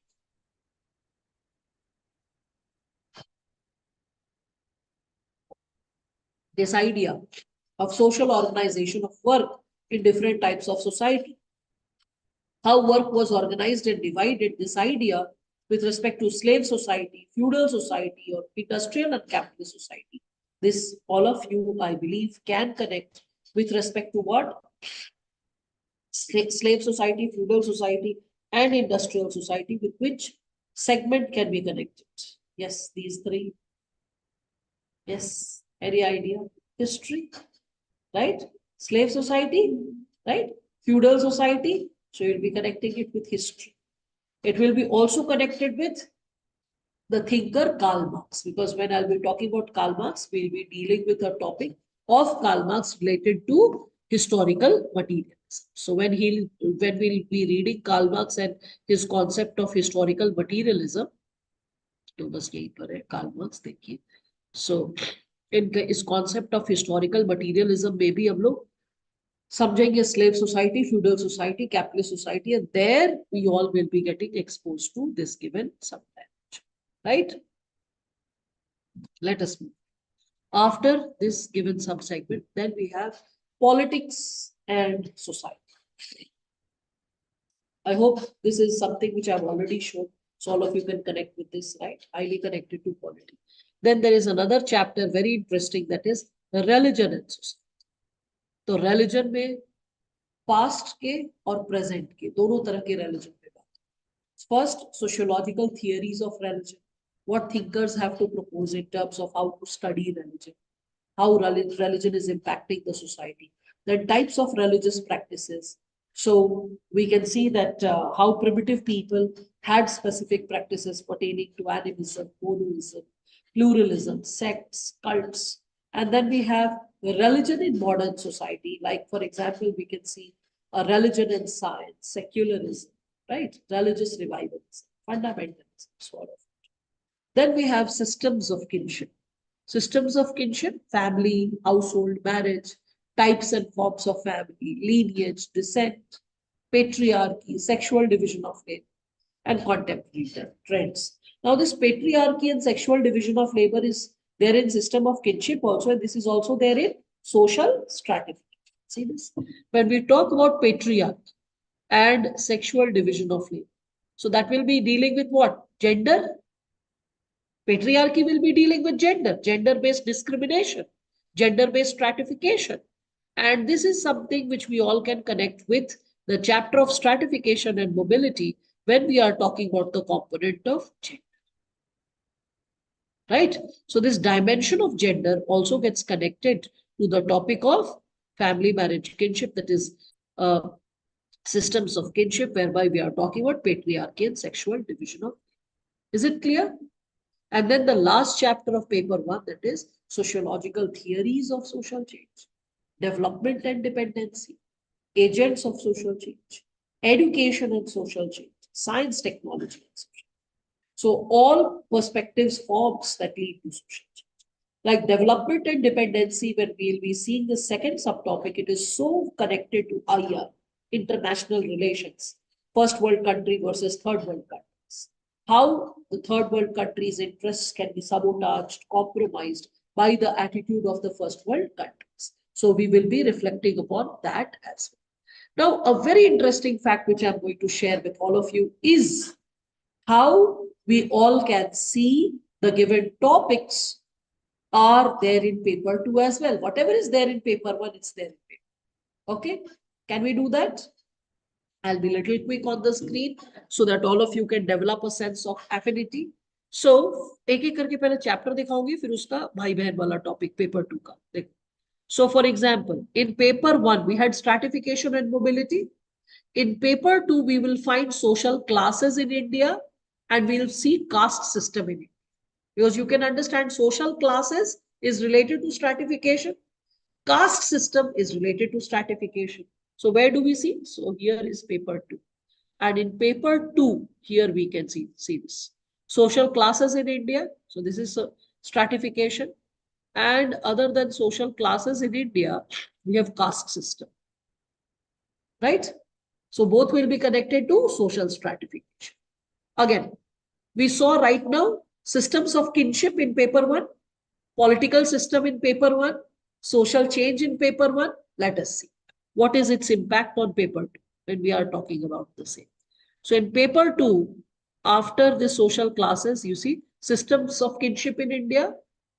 So what I generally do is when I teach the topic of paper 1, like let's say I'm talking about social stratification. So when I'm teaching social stratification, then and there, in that moment, along with social stratification, I go ahead with the second possibility, and that is along with social stratification. Yes, along with social stratification, I'll be teaching social classes and caste system then. So that a sense of continuity is created. Suppose I'm teaching systems of kinship from paper 1, global perspective, then systems of kinship in India, the Indian perspective I'll teach then and there, so that the continuity is created. Simultaneously, suppose if I'm teaching religion and society paper 1, I'll teach religion and society from paper 2 perspective. I'm teaching social change over there, I'll teach social change with respect to first topic, visions of social change in India in paper 2. So I hope you are getting an idea how the topics will be taught. What is extra in paper 2? So extra, which is in paper 2, is first in paper 2 syllabus, we'll find thinkers. Okay, there are 3 parts to paper 2. So this was the 10th chapter of paper 1, sociology paper 1. Then in paper 2, there are 3 parts, A, B, C. You can see A is written, introducing Indian society. So in introducing Indian society, there are 3 subtopics. One is perspectives on the study of Indian society, which is nothing but the thinkers. Okay, so if you are reading Western thinkers, 6 of them. So how about knowing Indian thinkers? With respect to Indian thinkers, there are 5 thinkers who you need to understand more prominently. Okay, so there is G.S. Ghurye, M.N. Srinivas, A.R. Desai. Then A.R. Desai's concept is only his PhD research paper's name was this: social background of Indian nationalism. ठीक है, तो social background of Indian nationalism और कुछ नहीं था बल्कि A.R. Desai sir का PhD का research paper. Then we have modernization of Indian tradition. Modernization of Indian tradition is Y Singh sir ka Y Singh means Yogendra Singh. Okay. So primarily we'll be studying about Yogendra Singh sir, and we'll also be like knowing about Mackim Marriott and all such thinkers. So that's something when we are talking about him. We'll also get introduced to thinkers like Professor Andre Bete, okay, Louis Dumont, when we are studying the chapter of caste system. So we have a list of thinkers who are exclusive to Indian society, which we'll be dealing with in paper 2. I hope that's getting clear. Then a lot of history will get connected, as you can see. Social background of Indian nationalism, protests and movement during the colonial period, social reforms. Like, अरे यार ये तो history है, तो history पढ़ना है, ऐसी feeling है. Right? Yes, all these are common to history and sociology. And you'll get a lot of advantage by preparing both simultaneously.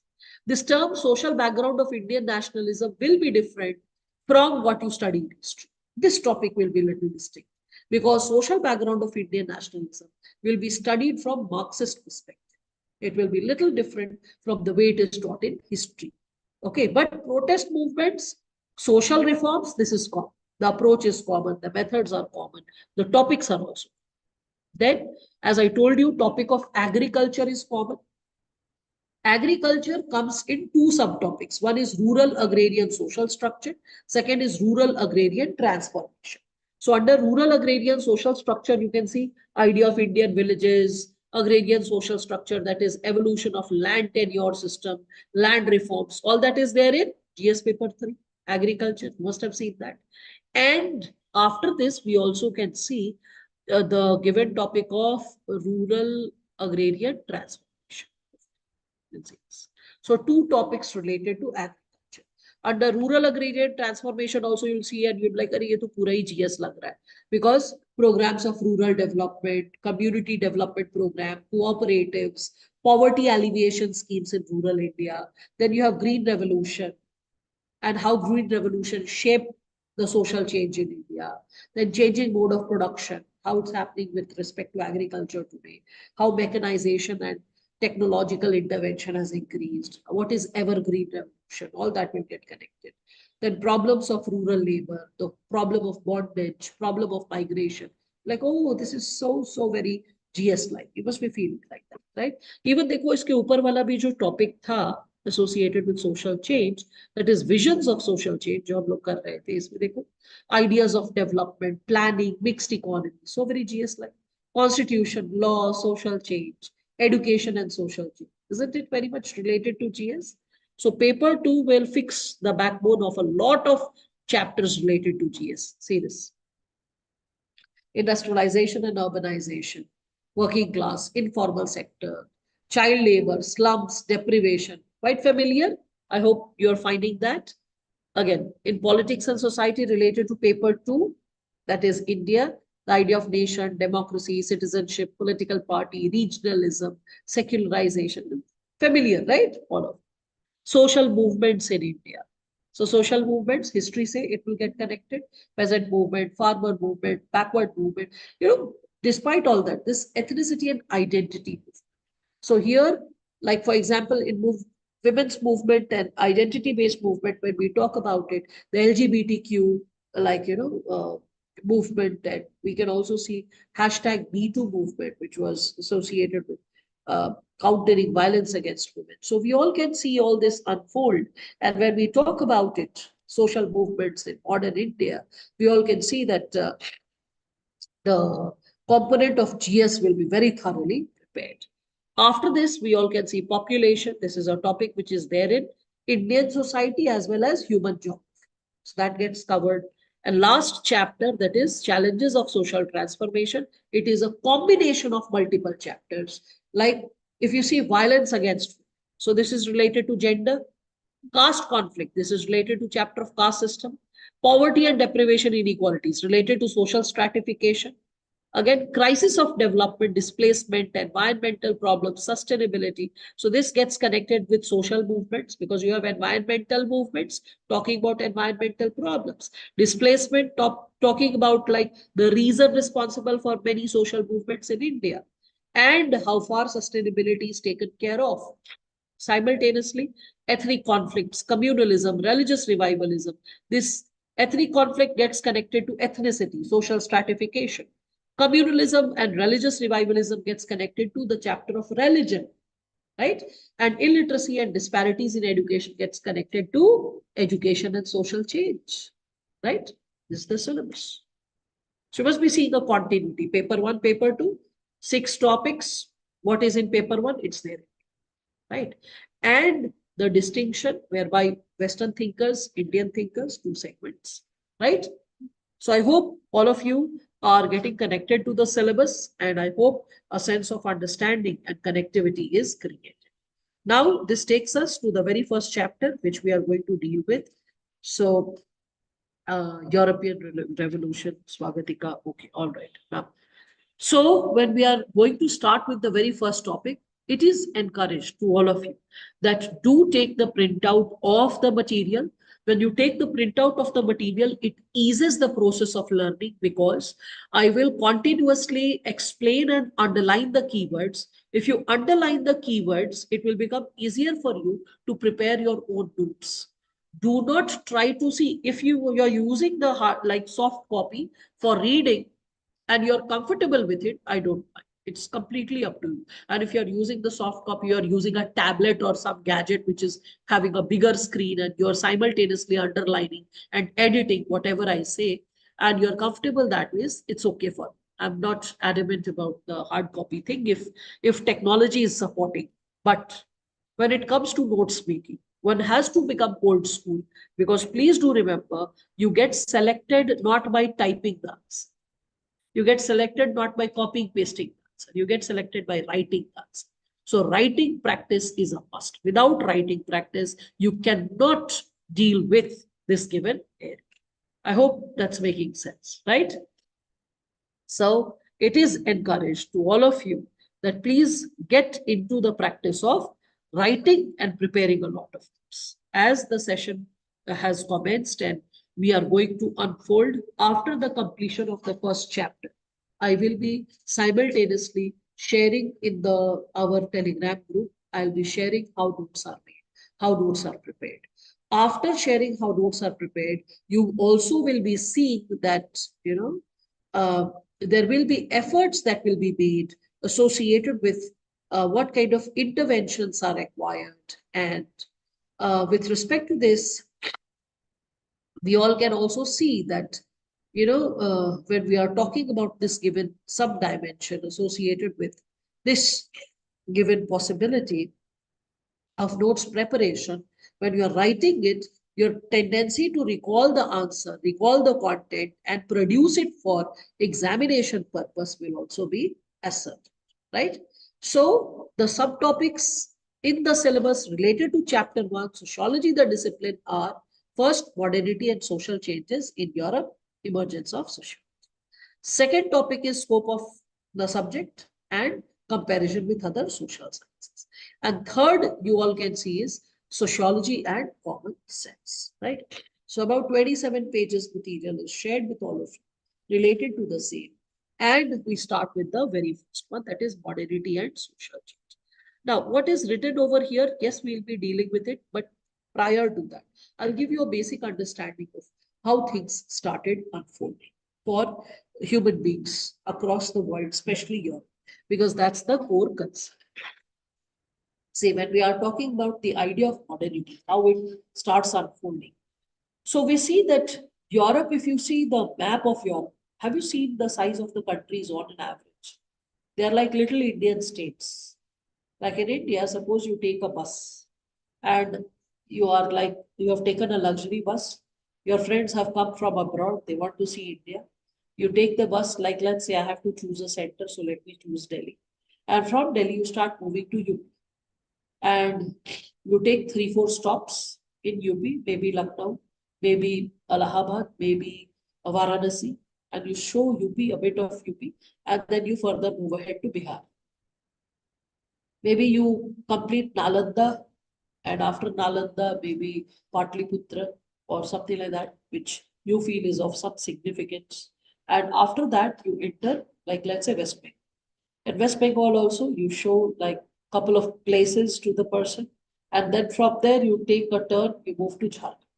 In Jharkhand also, there is Hazaribagh, where you have the 24th Jain Tirthankara's seat of power. There is, a pilgrimage site, so you take the person there. You also have, Bodh Gaya, where Buddha had attained nirvana under the Bodhi tree. And suppose after that, because Gaya is at the border of, I believe, this Bihar and Jharkhand, so you show all that and the industrial townships and all, and then you take the person to Odisha. So there's a fair chance that you're taking breaks, and within 15 days, you are able to let the person go through 6 states. Right? It's possible. 15 days, 6 states. Is it possible? Covering UP, from there going to Bihar, taking a turn to, like, let's say Bengal, and you're non-stop, like you're sleeping in those bunker beds of the bus. Is it possible? Quite adventurous. You can visualize that, right? Taking little breaks in cities, giving a round tour, getting back. Exactly. You go for Euro trips, the budget trips, they do the same thing. 15 days, 6 countries. 6 countries. You can choose the countries in your itinerary. Why did I discuss that? So that first you visualize that the countries, when we say in Europe, the size of them are more like Indian states. You'll cover 6 countries in 15 days. It's possible. Though you will have to be like, sleeping and just briefly sleeping for 8-10 hours break. And other than that, you're always on. That's how you can complete 6 countries. Now, when we talk about Europe in such a situation, if suppose people are into cultivation, okay, people are cultivating, khana wana uga rahe, ration uga rahe. So if they are cultivating, the size of the land is quite limited of these countries. So in that situation, what will happen? If the population keeps growing, which will inevitably happen. So if the population keeps growing with cultivation, can they become prosperous? Can they become prosperous? No. Size of land is not increasing. So with cultivation, to bhai baat nahi bane. So they need to find new answers to the old queries. So what will happen? Suppose a feudal lord has, suppose 200 acres of land and has 4 sons and starts dividing the land. So second generation 50 acre. Suppose that son has, again, like let's say 2 sons. So third generation 25 acres, right? And suppose that son also has like 2 sons. So within 3 generations, the 4th generation, it will be 12.5 acres from 200 acres. So the feudal lords, they realized that it's not possible to fragment the land. Khatam ho jayenge. So what they did was that they started giving the eldest son the access to land, property, and to the rest of the sons, they gave money, ye lo paisa aur bhag jao, find your own answers in the larger, go and explore, become a trader, become a merchant. And when these traders and merchants loaded on ships, imagine even today the sea, if it gets rough, how scary it is. And so many traders and merchants, they lost their lives. And still, due to seafaring, they were able to explore and find new lands, right? New continents like Africa, Latin America, North America. And all the time, they kept trying to find the route to Asia. Why? Because Asia was the land of prosperity, right? Majority of the ancient civilizations, right? It was there in Asia. Whether we talk about India, China, Japan, we can see all that. Again, the relief feature is also quite, we can say, favorable for growing crops, different seasons, etc. So when we can see that the Europeans, they started exploring. Why? Limited land. So the feudal lords or the farmers, they had a limitation. If population is increasing, they have to find resources elsewhere. So when they started seafaring, so they found in Latin America the mines of gold and silver. That's how coinage arrived in Europe, because now they could have access to ores, silver ore, right? Gold ore. So when we are talking about coinage coming to Europe, prior to that, what they were using for transactions? Any idea? They were using salt. The word salary comes from the word salt. So the soldiers were paid salt as a salary. Salt today, it is used for cooking. But the purpose of salt was not only for cooking in ancient times. It was used for a lot of work, whether it was cleaning jobs, whether it was associated with healing of the wounds, whether it was associated with sanitizing, whether it was associated with, getting ahead with some chemical experiments. So salt was a base material used for multidimensional purposes. If you want, you can always explore for your own purpose of curiosity. If you're really curious, salt, so very useful. You can always search on YouTube history of salt, and you'll find a video, an interesting video related to history of salt, the multi-purpose usages of salt. But anyway, that's not a sociological inquiry. That is something that if you're curious to learn more, you'll have access to information. So from salt being paid as salary, we all could see that people moved to what? From salt to, yes, yes. So we all could see that people, they started moving from salt to coinage, that is silver and gold, because they all could discover the given possibility associated with the same, right? I hope everyone can understand this, right? Again, we all could see that after exploring and exploiting different regions, as Europe started modernizing, or rather, I would say, becoming prosperous, comfortable. Like, for example, when European traders and merchants, they went to China, they found mariner's compass, printer's press. So with mariner's compass, seafaring became easier. With printing press, they could print multiple copies of maps, books, right? Evangelical activities became easier. What is evangelism? Spreading the message of Christianity. So when you try to spread the message of Christianity, I hope that's making sense. That is evangelism. So they published Bible, they published the maps, multiple copies of maps. So it started becoming easier, seafaring. So from different parts of the world, they started carrying the goodnesses, the research work, the best of the other worlds to their own societies. I hope that's making sense. With that, also innovation reached, like for example, gunpowder, printing press, all these are innovations. So different innovations also reached here. With further inquiry, innovation and research, we all could see that huge machines were being invented and they were facilitating bulk production, like spinning jenny, giant wheel. So when all of them, they started facilitating the economic work, then what happened with the new economic order, we all could see that the world started shaping the possibility for itself. And that, what do we see? That when the economics of the day starts changing, if economy will change, you will always negotiate who shall be in power and how. For example, let's say the traders and the merchants, now they are making money. There'll be rich trader and poor trader. There'll be different ways of treatment. In the French society, if we talk about, let me connect it with the American War of Independence. You know Boston Tea Party, right? Okay, no problem. Are you aware of the fact that in America there was no king?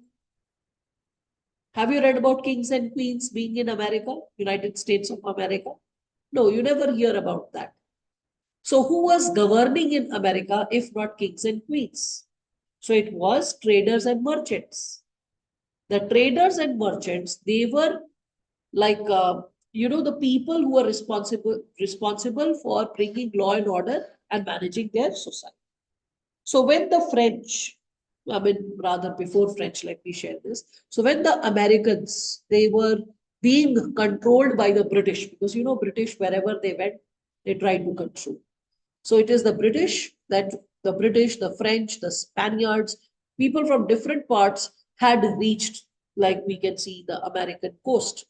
And bit by bit, they tried to influence the territory, and then they settled for a couple of generations. So the British Army, it tried to control parts of America, to which when America resisted, those traders and merchants who were like taking care of their federations, when they resisted, they sought the help of who? France. Because if you read about the War of Roses in Europe, you will realize that War of Roses, yes, it lasted for about 200 years. Can you beat it? 200 years. It's quite a sumptuous time, right? For 200 years, like the soldiers are continuously fighting and generations are fighting. पीढ़ियां निकल जाएंगी 200 साल में, है ना? So I believe everyone is connected, everyone is finding the whatever is being taught easy, and you can visualize this. I'm just creating a background for what happened, due to which the changes emerged, and due to those changes, sociology. And that's not something which is to be like written in the answer, but without that, you cannot understand what will be taught. That's why the background is being created. So now what happens is that when we are talking about what starts unfolding on ground, okay, we all can see, we all can correlate with, what can we correlate with when we start thinking about the change that happens in Europe, or rather first America. So first thing which we see is that when, because of this War of Roses between Britain and France, so enemy's enemy is one's friend. So American enemy, if it was British, so who will be the friend? French. So they reached out to the French army, that how about you supporting us to fight against the British? So the French army reached where? They reached America, and they facilitated fighting against the British. Now, when the French soldiers returned back to France, already the intellectuals were debating, and the intellectuals were also sponsored once in a while by the intellectuals. Who कौन sponsor कर रहा था? Capitalists. Who are the capitalists? The ones who are owning big factories and engaging in bulk production, who are making money. What will a capitalist need? Favorable laws. Ambani जी कभी PM नहीं बनना चाहेंगे, और उनको पीएम अपना ही बंदा चाहिए होगा जो ऐसे लॉज बनाए जिससे अंबानी जी के जितने कॉन्ट्रैक्ट्स हैं फटाफट पास हो जाए. Right? So a capitalist will always need a leader who is in his or her field. So the capitalists, they completely refused oligarchy. The capitalists did not believe in the power of council of ministers, but they did not know what should be the answer, because democracy like thing was not experimented in a modern way on ground. So the capitalist had initially supported king, that king should be all powerful. King is the representative of God. Whatever the king says, we shall do. They let it happen. After a certain point of time, they realized, boss, maza nahi hai. Because king thoda adiyal ho sakta. King can be adamant. The king can be little, we can say, strict. The king can be someone who can really mess up with our existence. So when they realized that such challenges can occur, then in that situation, what happened? What do we see? Then they realized that let us have an order where the sovereign power is the representative of the people. When you read about Leviathan and all that, GS paper 4, when you are reading about Thomas Hobbes, when you are reading about Thomas Aquinas, Aquinas to chalo medieval thinker hai, Hobbes ki baat karte. So when you are talking about Hobbes, when you are talking about John Locke, when you are talking about Rousseau, when you are talking about Voltaire, all these thinkers will be talking about social contract, separation of power, idea of sovereignty, rights, fundamental rights. Okay, so all that will come into existence. अब ये सब thinker बोल रहे हैं, क्यों बोलेंगे भाई? So they started saying that, oh, a king can be also very sometimes rigid, and laws that the king is making may not always be in the favor of the larger people, their interest, trade, etc. तो फिर वैसे में क्या होगा? In such a situation, what will happen? People will have a tendency to rebel. People will have a tendency to protest. And in that situation, there can be a possibility of loss. So how to overcome that challenge, how to like fix that problem when we are talking about it. So we all see that in that situation, people started negotiating what should be the way of governance. So अच्छा उसी समय कुछ और interesting हरकतें भी लोग कर देते हैं जो पुराने टाइम से चले आ like you must have heard the like when we are talking about this French Revolution, see, I've given a lot of detailed information related to the same, which I'm discussing. ऐसा मत सोचना hi ma'am क्या बता रही हूँ और कैसे, ये जितना कुछ बता रही हूँ ना कि इंटेलेक्चुअल डेवलपमेंट फ्रांस में हुआ, मॉन्टेस्क्यू सेपरेशन ऑफ पावर कह रहे हैं, जॉन लॉक, एक इंसान के कौन से ऐसे इनएलिनेबल राइट्स हैं जिनको हम कॉम्प्रोमाइज नहीं कर सकते, नहीं हटा सकते. Then we have Rousseau talking about social contract. Then we also have like the bankruptcy of the French government that was happening because it was too extravagant. What is this idea of extravagance? So you will be surprised to know that the Queen Mary Antoinette, बहुत infamous है ना, when a poor person said that, Madam, we don't have like bread to eat. So she could not visualize that bread to eat means the person is so poor that doesn't have any flour to bake a bread. So she said that eat cake. She thought that bread is over. So cake must be available. She could not visualize poverty. If the queen is unable to visualize poverty and the challenge of people, that's a matter of great concern anyway. So when we are talking about the same, we also can see this bankruptcy of the French government. So what exactly unfolded when we are talking about bankruptcy of the French government? How do we see that unfold for all of us? So we see that this same Queen Mary Antoinette, if you explore history, you will come to know, she made a fake village, an artificial village. हम लोग छोटे थे तो गुड्डा गुड़िया खेलते थे ना, घर घर खेलते थे ना. Every one of us has played at some point of time. I don't know. I think your generation also must have played once in a while. It's one of the very popular games that kids, they will cook food. They will go to like do some shopping, marketing, getting things, managing, all that stuff we all have done. So in a similar manner, Mary Antoinette, she wanted to play village. Okay, now that must be sounding too ridiculous for all of you. That how can an adult think like this? Imagine. So she created a fake village. That day she used to wear simpleton village-like clothes, but she had all the maids who were also dressed up like village women. And they used to cook. She used to act that she's cooking and doing something. Like, you know, in that fake village, there were proper cows, houses built like that. King used to be there.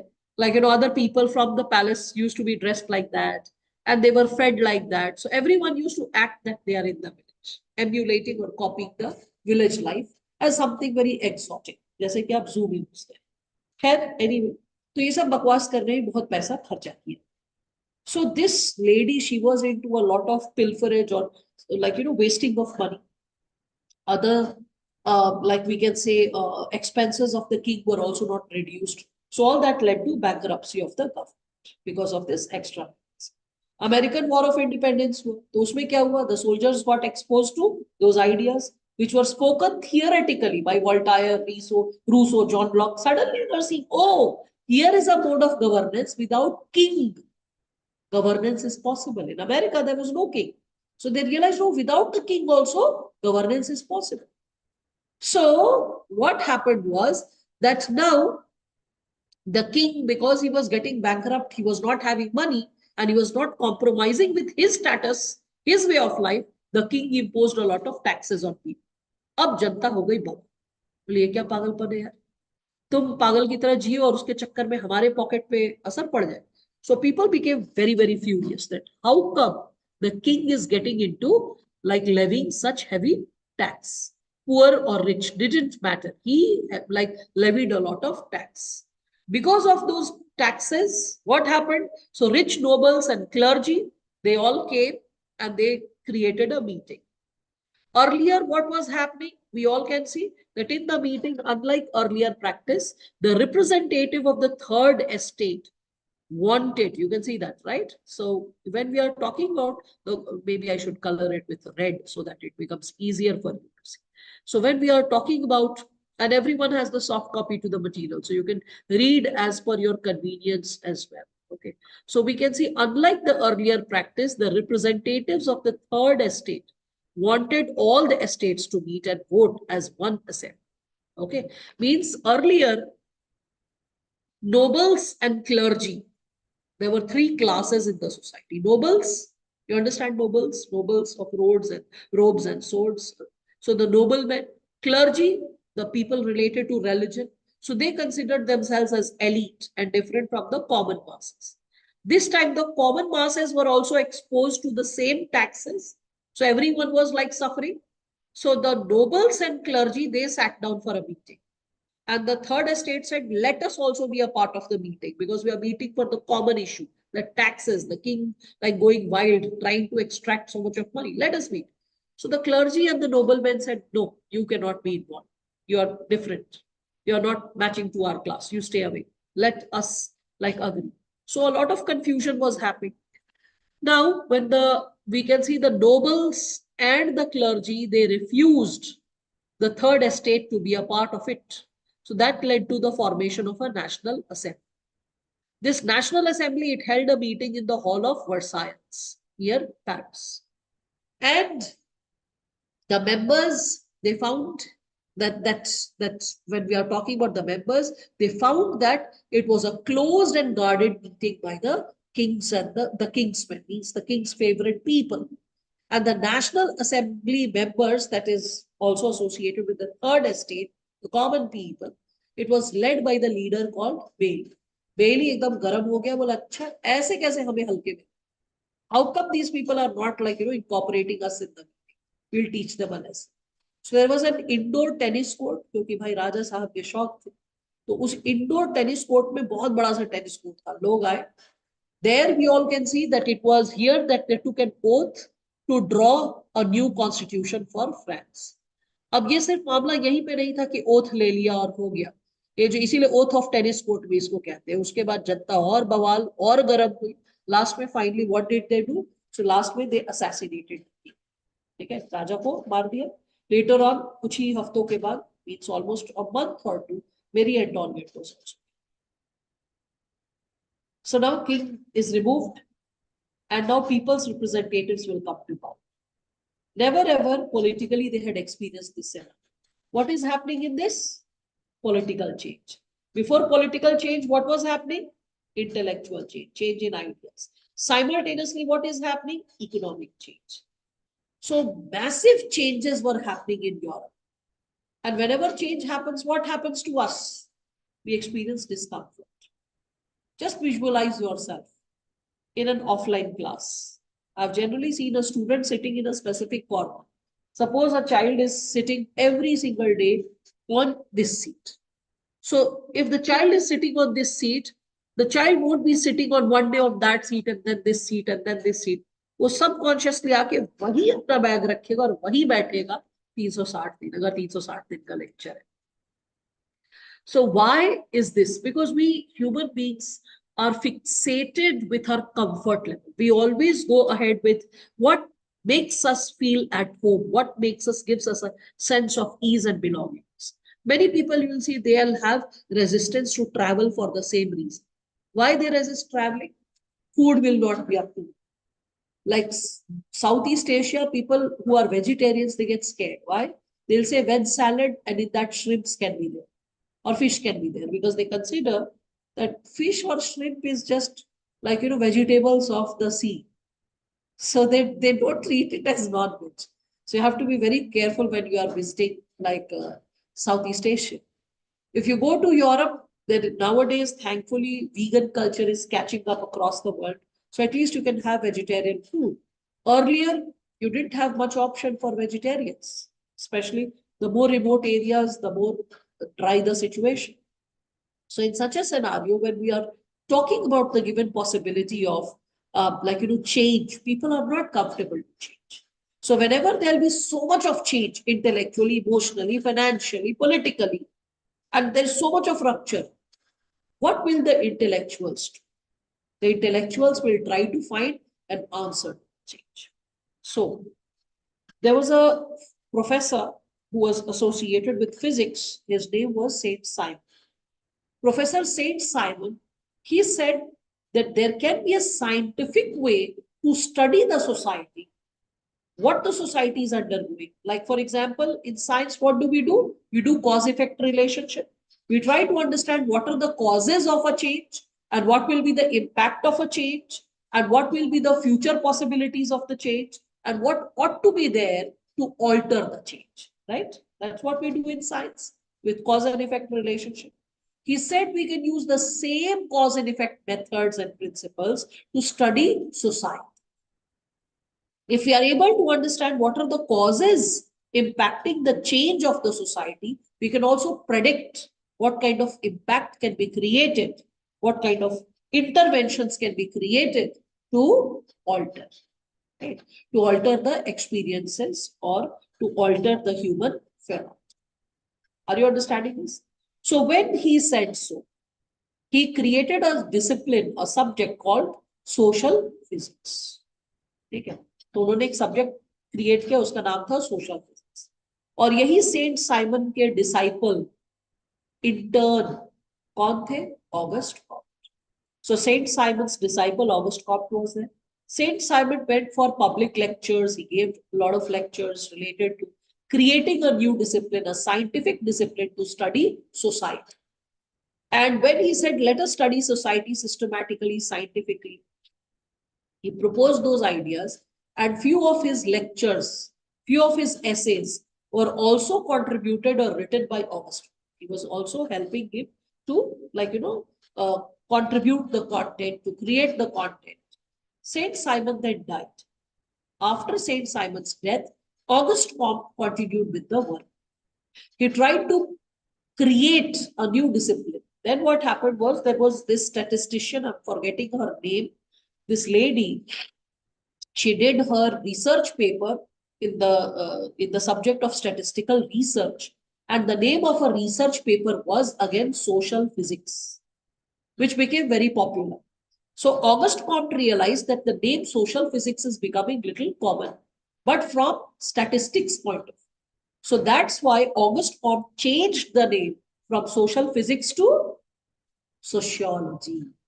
That's how the name changed, from social physics to sociology. And what was the purpose? Let us study the society scientifically. Let us understand the research methods and techniques and how the society needs to be studied. And when we study and analyze the society, okay, when we understand how to work upon the society, when we start understanding the insights pertaining to the society, okay, what happens, why it happens, what interventions need to be created, when all this starts getting created, right? So what is the impact that is experienced? What is it that we experience on ground? Yes. So when we start studying the grassroots level, the ground level impact of how change starts unfolding, then what happens? We start understanding the reason behind the changes. And if there are problems, how to solve them, to have a sense of predictability about future, what we are heading towards, and how we can bring about change in the future as well. What kind of interventions can cause the change in the future as well? Is it making sense? Is everyone understanding this? Yes? So that's how they started understanding the thinkers. They started understanding the society through a systematic order of research. Are you understanding this? This is what the discipline is on, the wholesomeness of the discipline.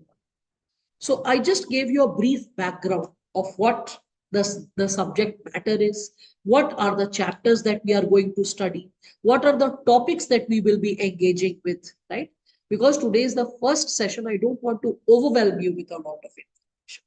Two things which I'll always do. One, I'll encourage you to do some homework, because that will always keep you connected and on the tools.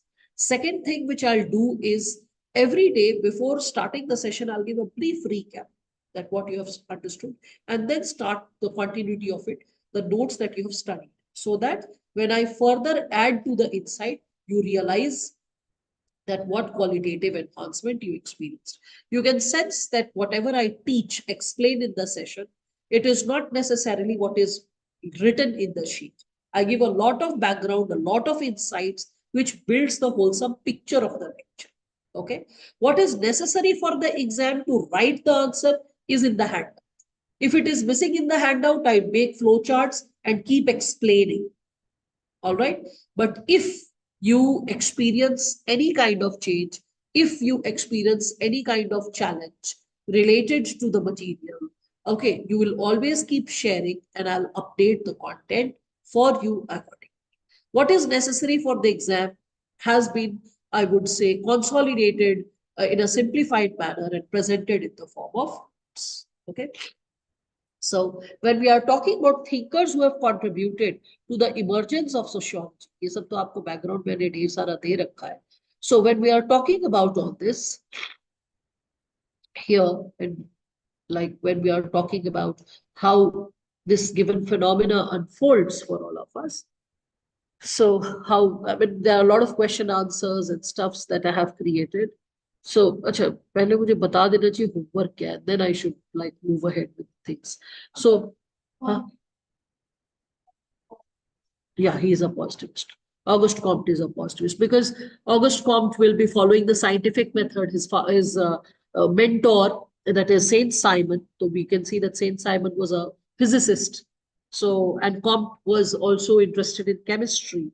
And later on, we see that Comte gets interested in politics and religion as well. So there's a constant dilemma and dialogue with respect to what he wants to create.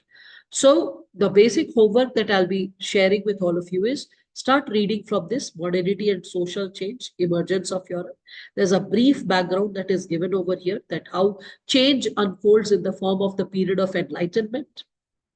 Or rather, when we say modernity, how modernity unfolds, so it unfolds in three manners. One is enlightenment, second is the French Revolution, and third is the Industrial Revolution. When I say enlightenment, enlightenment is age of reason. French Revolution, it is related to political sovereignty. And Industrial Revolution is associated with economic change, that is the concept of the system of mass manufacture.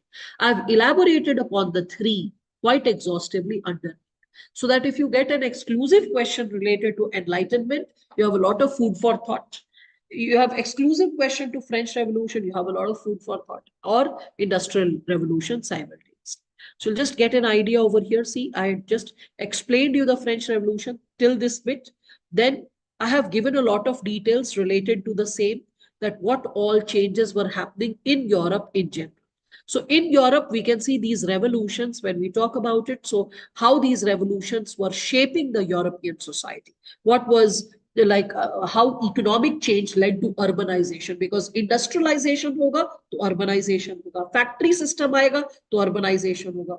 अगर urbanization होगा तो slums, ghettos, child labor, exploitation of women, prolonged working hours, unhygienic living conditions, all these will be social problems that will emerge, right?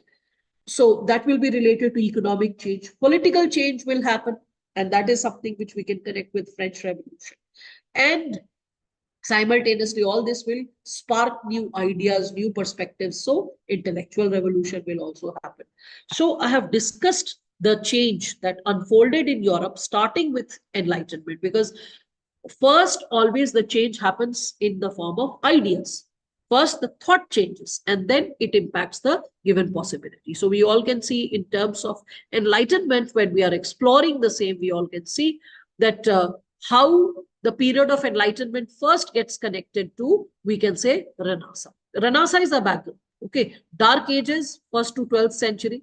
Please understand, Dark Ages is for Europe, not for Asia.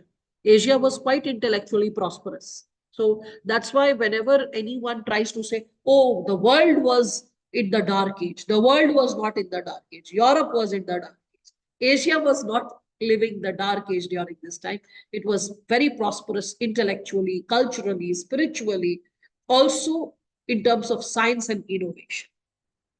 Anyway, so Renaissance, and after Renaissance, what is enlightenment? Always remember, for enlightenment, we use the term post-Renaissance period. Okay, so enlightenment is post-Renaissance period, means after Renaissance what happened. So I have just briefly given the several agents of change. When I say several agents of change means who are the scholars who brought the change, who are the scientists who brought the change. So we'll be discussing all that tomorrow. Okay. So just read through this, that how the change is occurring with the intellectual like unfoldings and who are the religious reformers encouraging change. Then we'll be also talking about political change being shaped. So political change, when we are saying political philosophers, so thinkers like Machiavelli, Thomas Hobbes, John Locke. Then we also have French Revolution thinkers who are also shaping the change. So all these people are shaping intellectual change in Europe. After going through all of it, then I have also given new economic theories were introduced to understand intellectually how Europe is changing. Okay, so you'll be going through all that. Then what is the difference between period of enlightenment and Renaissance? There can be a very genuine query in the heart of the child. यार मुझे Renaissance और enlightenment का difference नहीं समझ में आता है. I mean, I don't think so. UPSC will ask such a basic question, but you should know. State commission exams, they can ask such a short question. So just go through it, a brief understanding related to the difference between the two. Okay, this is a factual area. You can just like read it and you'll get an understanding associated with it, that this is not going to create a problem. Then the conservative reaction to the Enlightenment, because not every thinker will be appreciating this intellectual change and moving towards a more reasoning time. Because a lot of people believe in the comfort of the past. जो पहले चल रहा था अच्छा था. Times were better in the past. So those people will be the conservative thinkers. So who are the conservative thinkers and how they will be countering? So I have given their names and what they were talking about. Okay. So you will be reading this part. And after reading this segment, then comes the post-enlightenment. Post-enlightenment, this is the time period when sociology emerges. This is the time period when sociology emerges. So you will be reading till this bit, right? Just read till this bit, that what were the reasons. After that, how did American Revolution influence French Revolution? I've already explained this. I won't be explaining this again. I expect you to read it so that you are aware of what ma'am has taught. So yeah, American War of Independence, how it is impacting the French Revolution. I've given you the content, but I'm not going to explain this. French Revolution, again, I have explained this, the first estate, the second estate, and the third estate. The clergy, the nobility, and everyone. So I've drawn the diagram, I've given you. I've also given the explanation, these facts related to French Revolution. Okay. After that, this French Revolution ka details I've given, then comes this Industrial Revolution. So tomorrow, my discussion will be based on the intellectual change, that is the period of, we can say, Renaissance, and post-Renaissance, that is period of Enlightenment, because that area still has a gray shade. Many of you might be vague about what changes were happening intellectually. So I will be explaining, even though you read and come. Okay. French Revolution, I've already explained. So you'll read it. If you have doubts, I'll take doubts related to French Revolution. I won't engage with French Revolution again. Okay. It's also taught in history. So read this information and just come. Intellectual Revolution followed by Industrial Revolution is what I'm going to focus tomorrow. I'll be finishing this probably within an hour or so. And after that, I will be moving after this Industrial Revolution content. Then I'll be like reflecting upon founding fathers of sociology, because this is something from where sociology related questions start and you can get questions spotting. All right. So please read the material. You can comfortably finish 10 pages in an hour. Okay. So you can comfortably try to like read at least 15 pages going slow in 2 hours. Studying 2 hours after class is not a big deal. I believe all of you understand. Right? So hope to see all of you again tomorrow. Thank you. If there are any queries, please feel free to raise it. I'll just wait for a couple of minutes more to go through your questions and queries. If I'm missing out, should material from booklets also be included in the notes or note substitution of these handouts? Presently, just focus on the handouts, just on the handouts, because too much of putting on the plate can create confusion. Once you are able to complete the chapter, okay, then go through the booklet if you have time, and then see that if you are coming across any fact or para which is not dealt in the handout, and you feel that it is adding quality, and then you can ask. So that is what we'll be doing. Do we have to read till page 15? Read till page 15, a quick whiff, till page 8 attentively. Till page 8 attentively, but complete till page 15. Have a wholesome idea of what it is. Do send this soft copy has been sent in group. It seems few students have joined in late. No problem, it shall be facilitated. All right, any other doubts? I believe everything is done. Okay, so don't overwhelm yourself suddenly with too much of information. Just stick to the handout and complete 15 pages of quick reading, paying attention to the first 8 to 9 pages. All right, thank you so much. Have a good day, all of you. Thanks.